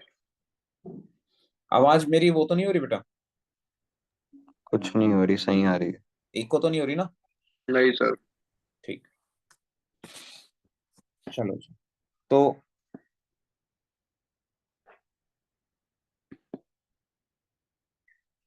अब हमारे पास कॉन्सेप्ट क्या है अगला, कि कंसंट्रेशन का इफेक्ट तो हमने समझ लिया सर, अब हमें प्रेशर का इफेक्ट और समझाओ। प्रेशर, प्रेशर के इफेक्ट में थोड़ा सा दिमाग लगाना पड़ेगा बेटे, प्रेशर का इफेक्ट, ज्यादा दिमाग नहीं, थोड़ा सा दिमाग। क्या, छोटी सी बात बताओ मुझे, प्रेशर इज इक्वल टू क्या होता है बेटा, N/V/R/T। प्रेशर और V के बीच में रिलेशनशिप क्या है, इनवर्स की। अगर मैं इसकी बात फर्दर करूं तो मैं ये कह सकता हूं कि अगर प्रेशर इंक्रीज करूंगा तो बेटा वॉल्यूम डिक्रीज हो जाएगा, वॉल्यूम इंक्रीज करूंगा प्रेशर डिक्रीज हो जाएगा, कॉमन सी चीज है। प्रेशर बढ़ाया वॉल्यूम घट गया, वॉल्यूम बढ़ाया प्रेशर घट गया, ठीक है सर। तुम्हें पता है कंसंट्रेशन और वॉल्यूम के बीच में भी रिलेशनशिप क्या होती है, इनवर्स की। C माने यहाँ पे क्या बेटा, कंसंट्रेशन, V माने यहाँ पे क्या बेटा, वॉल्यूम। तो क्या मैं ये बात भी कह सकता हूं कि pressure is directly proportional to concentration, sir कह क्यों नहीं सकते, यही तो हमने ड्राइव किया था KP और KC के बीच में, देखो KP और KC के बीच में यही तो ड्राइव किया था हमने, ये देखो PCRT, RT क्या होता है, कांस्टेंट ही तो होता है, इस कांस्टेंट को अगर मैं हटा दूं तो प्रोपोर्शनलिटी का साइन आ जाएगा, प्रेशर और कंसंट्रेशन एक दूसरे के क्या होगी, डायरेक्टली प्रोपोर्शनल। सिंपल सा कॉन्सेप्ट हुआ कि नहीं हुआ, यस प्रेशर सर। और कंसंट्रेशन में रिलेशनशिप क्या आ गई, डायरेक्टली प्रोपोर्शनल की रिलेशनशिप आ गई सर, ठीक है। अब मान लो एक इक्वेशन मुझे दे रखी है यहाँ पे, A प्लस में B sir, and that form C, 3C। हाँ बेटे, सर वॉल्यूम और कंसंट्रेशन इनवर्स होते हैं। हाँ बेटा बिल्कुल, डाइल्यूट करोगे तो कंसंट्रेशन कम हो जाएगी, बताओ होगी या नहीं होगी, डाइल्यूट करने पे कंसंट्रेशन कम नहीं हो यस जाती, सॉल्यूशन डाइल्यूट हो जाता है।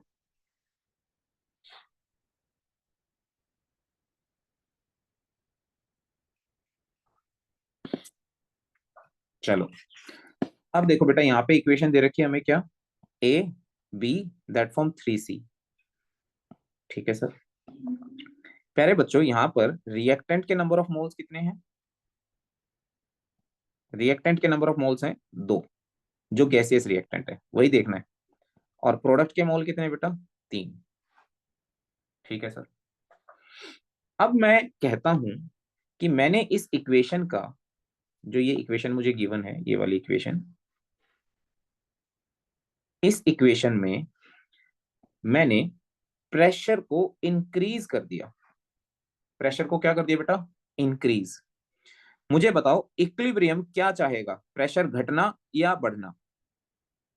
मैंने प्रेशर बढ़ा दिया रिएक्शन मिक्सचर का, क्योंकि रिएक्शन मिक्सचर का प्रेशर बढ़ेगा, यहाँ रिएक्टेंट और प्रोडक्ट का प्रेशर नहीं, रिएक्शन मिक्सचर का प्रेशर।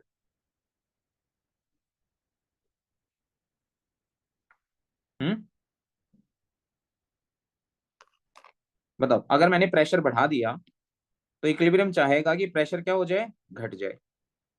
अब प्रेशर घटाने के लिए वो कौन सी डायरेक्शन में शिफ्ट हो, ये सर नहीं क्यों समझ में आ रहा चाहेगा सर। कि अभी घटे? बताते हैं कैसे नहीं आएगा, अब 1 मिनट में आ जाएगा। यहाँ पर एक एक रिलेशनशिप और तुम्हें दिखाई दे रही है, प्रेशर जो है वो नंबर ऑफ मोल्स के भी डायरेक्टली प्रोपोर्शनल है। सर ये कैसे पता चला नंबर ऑफ मोल्स के डायरेक्टली प्रोपोर्शनल है? ये देखो यहाँ पे P और N दोनों एक दूसरे के न्यूमरेटर में ही है दोनों, तो यानी कि अगर प्रेशर बढ़ेगा नंबर ऑफ मोल्स बढ़ेंगे, या नंबर ऑफ मोल्स बढ़ेंगे तो प्रेशर भी बढ़ेगा। ठीक है। मुझे बताओ कौन सी साइड नंबर ऑफ मोल्स ज्यादा है, रिएक्टेंट साइड या product side? Product side. Product side. Pressure तुमने क्या कर दिया है? बढ़ा दिया है। इंक्रीज। अब इक्विलिब्रियम चाहेगा, इक्विलिब्रियम कहता है कि भैया प्रेशर को क्या करना है मुझे? डिक्रीज। डिक्रीज। तो प्रेशर को वो डिक्रीज तभी कर पाएगा जब वो रिएक्शन को उस डायरेक्शन में ले जाए जहां पर नंबर ऑफ मोल्स कम हो। नंबर ऑफ मोल्स क्या हो बेटा? लेस हो। क्योंकि जहां नंबर ऑफ मोल्स कम होंगे वहां पर प्रेशर भी कम होगा, जहां नंबर ऑफ मोल्स ज्यादा होंगे वहां प्रेशर भी ज्यादा होगा। तुम खुद देखो ना, यहाँ पे 3 मोल हैं, ये ज्यादा प्रेशर एक्सर्ट करेंगे, रिएक्टेंट साइड 2 मोल हैं, ये कम प्रेशर एक्सर्ट करेंगे। तो अगर ये इक्विलिब्रियम चाह रहा है कि भाई प्रेशर कम हो जाए, तो इसे रिएक्शन को उस डायरेक्शन में लेके जाना पड़ेगा जहां पर नंबर ऑफ मोल्स कम हो। और मुझे बताओ यहाँ नंबर ऑफ मोल्स कहां पर कम है, रिएक्टेंट साइड या प्रोडक्ट साइड? रिएक्टेंट। तो रिएक्शन कौन सी डायरेक्शन में शिफ्ट हो जाएगी बेटा? Backward direction. बैकवर्ड। अगली कंडीशन समझो, ये तो कंडीशन हो गई ए। सर कंडीशन बी में अगर मान लो, बस 1 मिनट दे दे बेटा फिर और समझ में आ जाएगा। मान लो मैंने रिएक्शन मिक्सचर का प्रेशर घटा दिया, अब इक्विलिब्रियम क्या चाहेगा? इक्विलिब्रियम चाहेगा भैया प्रेशर बढ़ाना है। प्रेशर बढ़ाने के लिए उसे गैसियस मोल्स भी तो ज्यादा चाहिए होंगे, तभी तो ज्यादा प्रेशर एक्सर्ट होगा। गैस के मोल ज्यादा होंगे तो प्रेशर ज्यादा एक्सर्ट होगा, गैस के मोल कम होंगे तो प्रेशर कम एक्सर्ट होगा। यहां हमने प्रेशर को घटा दिया है, इक्विलिब्रियम चाह रहा है भैया प्रेशर बढ़ जाए, और बढ़ाने के लिए उसे रिएक्शन को उस डायरेक्शन में शिफ्ट करना पड़ेगा जिस डायरेक्शन में गैस के नंबर ऑफ मोल्स ज्यादा हो। तो अब रिएक्शन कौन से डायरेक्शन में चली जाएगी गुड्डू? फॉरवर्ड डायरेक्शन में चली जाएगी, क्योंकि फॉरवर्ड डायरेक्शन यानी कि product side number of moles ज्यादा है। हाँ या ना? बोलो भाई। सर हाँ बेटा बोल, छवि बोल। सर पर ये डायरेक्शन चेंज करने से क्या होगा? बहुत बढ़िया सवाल है कि डायरेक्शन चेंज करने से क्या होगा। डायरेक्शन चेंज करने से बेटा इक्विलिब्रियम री इस्टेब्लिश होगा। तुम इक्विलिब्रियम को छेड़ रहे हो ना भाई, हम सोते हुए शेर को छेड़ रहे हैं, तो शेर क्या करेगा? हमें ही खा लेगा, कहेगा भाई अब शांति हो गई, जो मुझे डिस्टर्ब कर रहा था मैंने वही खत्म कर दिया। ये सारी की सारी कहानी कब है? जब हम इक्विलिब्रियम को डिस्टर्ब कर रहे हैं। अच्छा भला मेरे पास रिएक्टेंट प्रोडक्ट जो बनना था बन गया था, इक्विलिब्रियम अचीव हो चुका था। इक्विलिब्रियम अचीव होने के बाद मुझे खुरापात सूझी, मुझे लगा भैया मैं प्रेशर बढ़ा दूं तो क्या होगा। इक्विलिब्रियम आने के बाद अगर मैं प्रेशर बढ़ा दूं तो क्या होगा? इक्विलिब्रियम कहता है अच्छा मुझे डिस्टर्ब कर रहा है। अब तुम सो रहे हो, मान लो कंबल ओढ़कर, और अच्छे मजे से सो रहे हो, है ना, और तुम्हारा छोटा भाई आगे कंबल छीन ले, बस World War III हो जानी है। जब तक तुम भाई को सही तरीके से सेक नहीं देते तब तक नहीं छोड़ने वाले उसे, और मधुर वचन अलग सुनाओगे, है ना। तो तुम कोशिश करोगे कि वो इफेक्ट आपसे जल्दी से जल्दी दूर हो जाए, और जैसे ही वो दूर होगा तुम वापस अपनी कंडीशन में आ जाओगे या नहीं आ जाओगे? कंबल को ओढ़ लोगे चारों तरफ से पैक करके, पैरों में, हाथों में और सर के नीचे दबा दबोगे एकदम पैक, जैसे पहले थे वैसे ही हो गए। लेकिन आपको डिस्टर्ब होने के बाद आपको कुछ काम करना पड़ा ताकि वापस से रीइस्टेब्लिश हो जाओ। तो यहाँ पर इक्विलिब्रियम अपने को रीइस्टेब्लिश करने के लिए रिएक्शन को या तो फॉरवर्ड डायरेक्शन में लेके जाता है या बैकवर्ड डायरेक्शन में लेके जाता है, ताकि उस इफेक्ट को वो कैंसिल कर सके जिसकी वजह से वो डिस्टर्ब हुआ है। सर तो फॉरवर्ड बैकवर्ड डायरेक्शन में जाने से प्रेशर पे थोड़ा ना वो इफेक्ट आएगा। क्यों नहीं आएगा गुड्डू? एक बात बता, अगर मैं कहता हूं कि मैंने प्रेशर घटा दिया, इक्विलिब्रियम कह रहा है प्रेशर बढ़ाना है, बढ़ेगा कब? जब तेरे पास ज्यादा गैसियस मोल हो, हाँ या ना?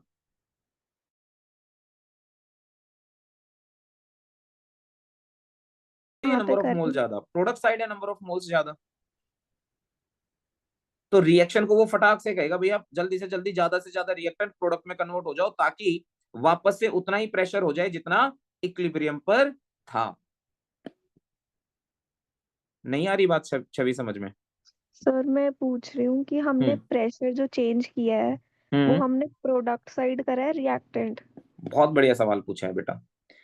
जब हम प्रेशर चेंज करते हैं ना गैस का, तो वो पूरा का पूरा एक रिएक्शन मिक्सचर होता है बेटा, वो टोटल प्रेशर चेंज होता है, ये इंडिविजुअल प्रेशर चेंज नहीं होता। जब आपके पास रिएक्शन मिक्सचर है, मान लो मैं कहता हूं मेरे पास एक कंटेनर है बेटे, मेरे पास 4 गैसेज हैं, pressure of A plus pressure of B plus pressure of C plus pressure of D. अब इनका इंडिविजुअल अगर मुझे प्रेशर बढ़ाना होगा यहाँ पे, तो मैं इस कंटेनर पे ही पूरा प्रेशर बढ़ाऊंगा ना बेटा, या इस कंटेनर का प्रेशर घटाऊंगा, इंडिविजुअली नहीं कर सकता, क्योंकि गैसेस तो एक दूसरे के साथ मिक्स हो जाते हैं ना, और पूरा कंप्लीट एक होमोजेनस मिक्सचर बन जाएगा, तो उसमें इंडिविजुअल रिएक्टेंट और प्रोडक्ट का प्रेशर चेंज नहीं कर सकता। हाँ, अगर मैं कंसंट्रेशन की बात करता, वो मेरे पास चांसेस है। कंसंट्रेशन के केस में क्या करूंगा बेटा, मैं इंडिविजुअल कंसंट्रेशन बढ़ा सकता हूँ या घटा सकता हूँ, लेकिन यहां पर पॉसिबल नहीं है, यहां पर पूरे ही रिएक्शन मिक्सचर का प्रेशर या तो बढ़ाया जाएगा या घटाया जाएगा। ठीक है, इसीलिए सिर्फ और सिर्फ हम क्या कंसीडर कर रहे हैं, रिएक्टेंट के मोल्स या प्रोडक्ट के मोल, इंडिविजुअली नहीं किए ना मैंने, देखना मैंने सिर्फ कहा है रिएक्टेंट, रिएक्टेंट के मोल, प्रोडक्ट, प्रोडक्ट के मोल, एक ही है तो मैंने इसलिए एक ही लिया। सर हाँ बेटा। तो अब प्रेशर जैसे कम करना है तो हम्म हम बैकवर्ड डायरेक्शन में जाएंगे? देखो, प्रेशर मैंने कम कर दिया, अभी के लिए इस वाले केस की बात कर रहा हूं, मैंने बाहर से प्रेशर को कम कर दिया, इक्विलिब्रियम को डिस्टर्ब कर दिया। ठीक है, इक्विलिब्रियम को डिस्टर्ब कर दिया, प्रेशर मैंने कम कर दिया। अब मुझे बता इक्विलिब्रियम क्या चाहेगा? कि बढ़ जाए। प्रेशर बढ़े। बढ़ाने के लिए उसके पास कंडीशन क्या है, कि उसे रिएक्शन उस डायरेक्शन में लेके जानी पड़ेगी जहां नंबर ऑफ मोल्स ज्यादा हो, क्योंकि नंबर ऑफ मोल्स ज्यादा होंगे तो ज्यादा प्रेशर एक्सर्ट होगा, तो वो फटाक से कहेगा भाई ज्यादा से ज्यादा रिएक्टेंट प्रोडक्ट में कन्वर्ट हो जाओ, क्योंकि प्रोडक्ट में नंबर ऑफ मोल्स ज्यादा है, तो वो रिएक्शन को कौन सी डायरेक्शन में ले जाएगा बेटे? फॉरवर्ड डायरेक्शन में ले जाएगा। ठीक है, ताकि नंबर ऑफ मोल्स बढ़ जाए। बहुत बढ़िया, नंबर ऑफ मोल्स बढ़ेंगे तो प्रेशर भी बढ़ेगा। ठीक है, ठीक है। चलो, ये कंडीशन इस पर कैसे अप्लाई होगी, इस इक्वेशन पे ध्यान देना। सारे बच्चे मेरे को जवाब भेजेंगे कमेंट बॉक्स में, मेरे को, मैं चेक करूंगा, मेरे पास दूसरा मैंने ओपन कर रखा है, मैं वहां पे देखूंगा। ठीक है, क्वेश्चन है ये, 2a प्लस में 3b दैट फॉर्म 2c। अब कंडीशन दे रहा हूं मैं, पहली कंडीशन प्रेशर इंक्रीज, दूसरी कंडीशन प्रेशर डिक्रीज। मुझे बताओ डायरेक्शन ऑफ द रिएक्शन क्या होगी पहले वाले केस में और दूसरे वाले केस में?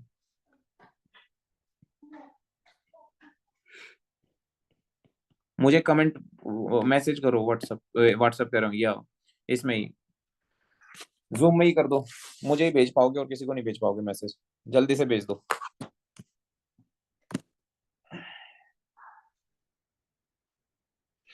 बताओ जल्दी से, प्रेशर बढ़ाने पर डायरेक्शन अब कौन से तरफ शिफ्ट हो जाएगी?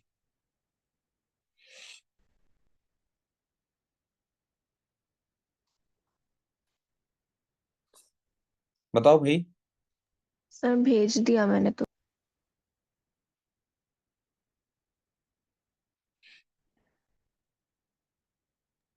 मैंने भी भेज दिया। आए तो नहीं मेरे पास। व्हाट्सअप करा है क्या या चैट में ही लिखा है? सर चैट में लिखा है। चैट में लिखा है सर। अच्छा, मोए का नहीं दिख रही। अच्छा हाँ हाँ दिखेगी दिखेगी, रुक जाओ।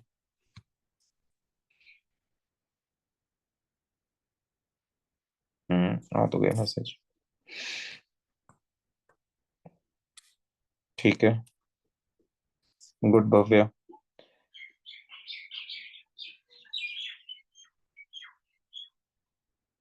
सही है सर।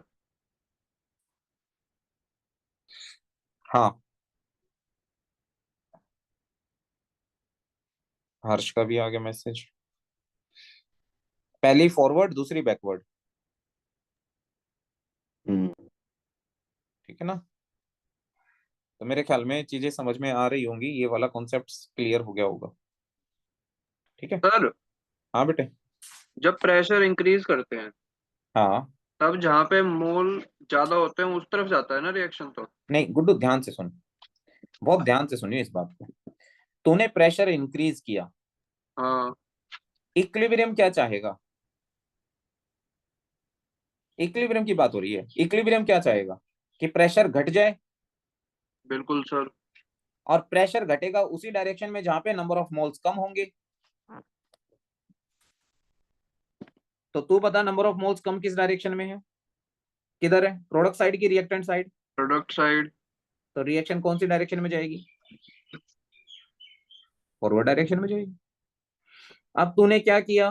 तो मतलब सर जब प्रेशर इंक्रीज करते हैं तब जहाँ पर मोल्स कम होंगे उस तरफ जाएगा रिएक्शन। हाँ, इसको समझो, ये तुमने किया है काम, अब इक्विलिब्रियम इसके अगेंस्ट करेगा काम। ये तुम्हारा किया हुआ काम है, ये तुमने उसके साथ छेड़छाड़ की है इक्विलिब्रियम के साथ। अब इक्विलिब्रियम उसका बदला लेगा, ठीक है ना? प्रेशर का, कंसंट्रेशन का, टेम्परेचर का, सबका बदला लेगा रे तेरा इक्विलिब्रियम। तो ये लेता है इक्विलिब्रियम बदला। बदला मीन्स कि रिएक्शन को शिफ्ट करता है, फिर ये फॉरवर्ड में जाना है कि बैकवर्ड में जाना है, ये काम ये करता है। अब हमने तो ये कर दिया काम, हमने बढ़ा दिया प्रेशर। अब हम इक्विलिब्रियम को देख रहे हैं। हाँ भाई इक्विलिब्रियम बोल, अब तू क्या करेगा? बोले 1 सेकंड रुको, फॉरवर्ड डायरेक्शन में ले जाऊंगा, जितना तूने प्रेशर बढ़ाया है उतना ही प्रेशर घटाऊंगा। Okay sir. ठीक है। उस खुद को उससे कंपेयर मत करो। वो हमारे अगेंस्ट काम करेगा, सीधी सी बात है। वो कहता है भाई हम तो अगेंस्ट काम करेंगे, ठीक है? तो अब तुमने क्या कर दिया? तुमने प्रेशर घटा दिया। अब तुम इक्विलिब्रियम को बोल रहे हो हाँ भाई इक्विलिब्रियम अब क्या करेगा? बोले तुमने प्रेशर घटाया है, मैं प्रेशर बढ़ाऊंगा। और बढ़ाने के लिए इसने देखा नंबर ऑफ मोल्स, तो भैया रिएक्टेंट साइड ज्यादा है, ओहो मजे ही मजे। तो ये रिएक्शन को ले जाएगा बैकवर्ड डायरेक्शन में। सर ये पार्शियल प्रेशर है। क्या कह रहा है गुड्डू? ये पार्शियल प्रेशर है। बोल, आवाज नहीं आई गुड्डू। सर मैं कह रही हूँ कि ये पार्शियल प्रेशर है। हेलो। सर वो पूछ रही है पार्शियल प्रेशर है के।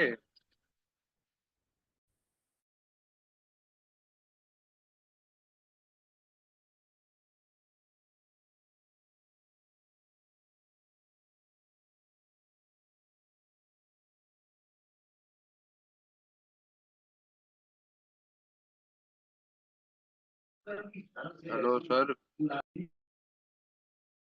1 मिनट बेटा, वो मीटिंग ही इधर शिफ्ट हो गई मेरी, रुक जाओ, मेरे को इधर टैब पे ज्वाइन करने दो। अलीशा अभी भी वहीं पे ही हो बेटा?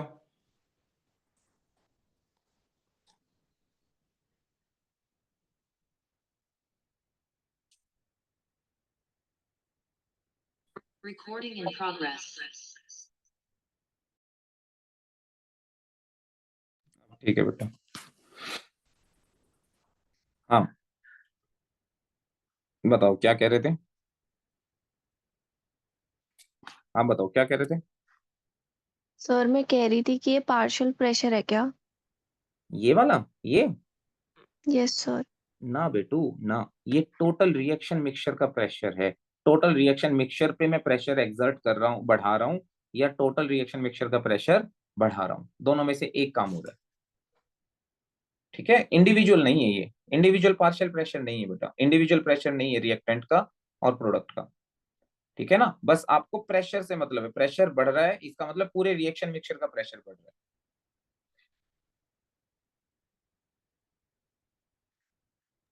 ठीक है सर। ठीक है।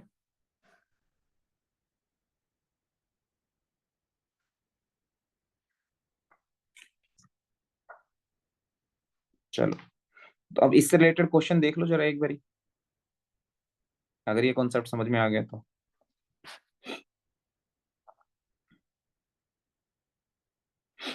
एक बारी ये वाला क्वेश्चन देखो, फिफ्थ क्वेश्चन, खुद सॉल्व करो इसे, फिफ्थ को। Which of the following reaction will get affected by increasing the pressure. अच्छा, एक एक कंडीशन और रह गई, तुम देखना, ये तो तुम फिर बच्चों वाली बोलोगे सर, ये तो बच्चों वाली कंडीशन है।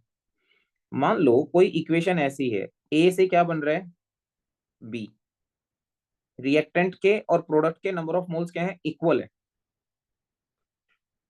अब यहां कोई चेंज नहीं आएगा, प्रेशर को बढ़ाओ या प्रेशर को घटाओ, क्योंकि जब तुम प्रेशर को बढ़ाओगे या घटाओगे तो दोनों साइड से इक्वल अमाउंट में घटेगा और इक्वल अमाउंट में ही बढ़ेगा।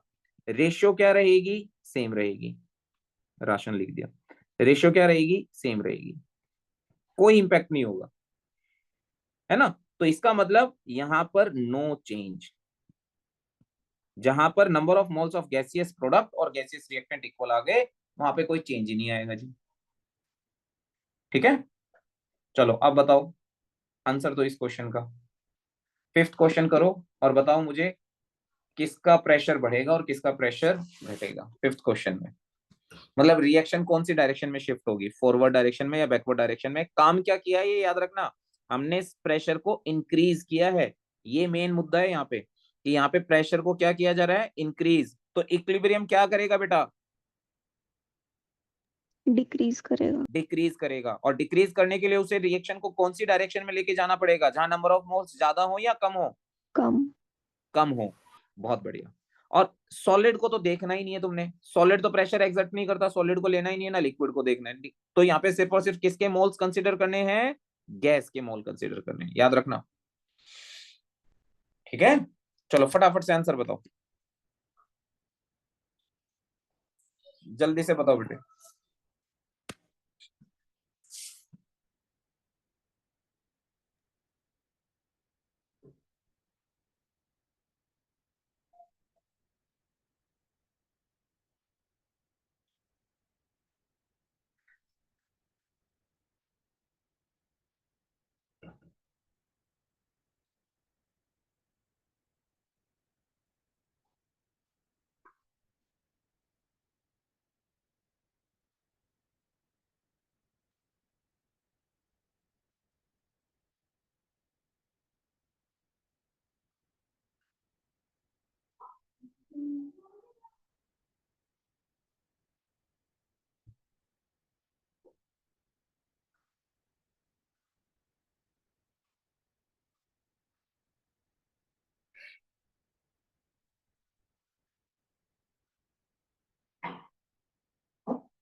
हो गया भाई,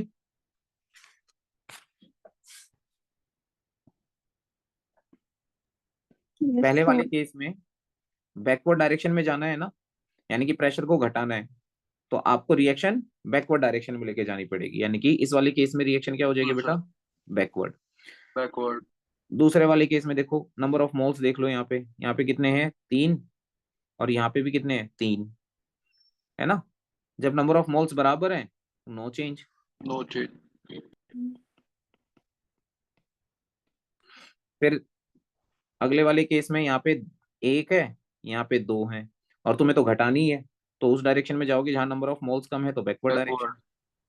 अगले वाले केस में यहाँ पे नंबर ऑफ मोल्स कितने हैं, 2 और 1 3, यहाँ पे कितने हैं, 1। अब 1 है, तुम्हें तो घटाना है ना प्रेशर, तो बैक फॉरवर्ड डायरेक्शन में फॉरवर्ड। लेके जाओगे। अगले वाले केस में देखो, इधर 1 भी नहीं है, इधर 1 है, तो बैकवर्ड। जहां नहीं है उसी डायरेक्शन में लेके जाओगे, यानी कि बैकवर्ड डायरेक्शन। अगले वाले केस में देखो, नंबर ऑफ मोल्स कितने हैं यहाँ पे, 4 और 5 9, यहाँ पे बैकवर्ड कितने हैं, बैकवर्ड। 10, तो बैकवर्ड डायरेक्शन में लेके जाओगे। ठीक है, ये बात समझ में आ गई।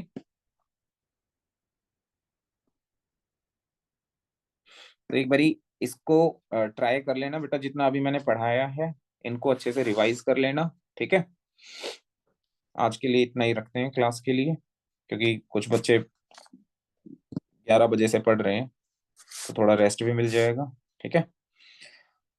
इसको 11 अच्छे से बजे रिवाइज से कर लेना। ये वीडियो मैंने रिकॉर्ड कर ली है, मैं अभी यूट्यूब पे इसको अपलोड कर दूंगा और मैं तुम्हें शेयर कर दूंगा फिर, ओके ठीक है। सर। सर एक बार हाँ। नोट्स भी भेज देना जो आपने लिखवाए हैं। हाँ, मैं ये नोट्स भी भेज दूंगा बेटे, ठीक है। चलो ठीक है बच्चे, thank you so much for attending the class. Take care, अपना ध्यान रखना, मिलते हैं फिर। Bye sir. बाय बच्चों। धन्यवाद सर, पार्टी दे बाय। देना बाकी। ठीक है बेटा, take care. Bye sir. Bye Guddu.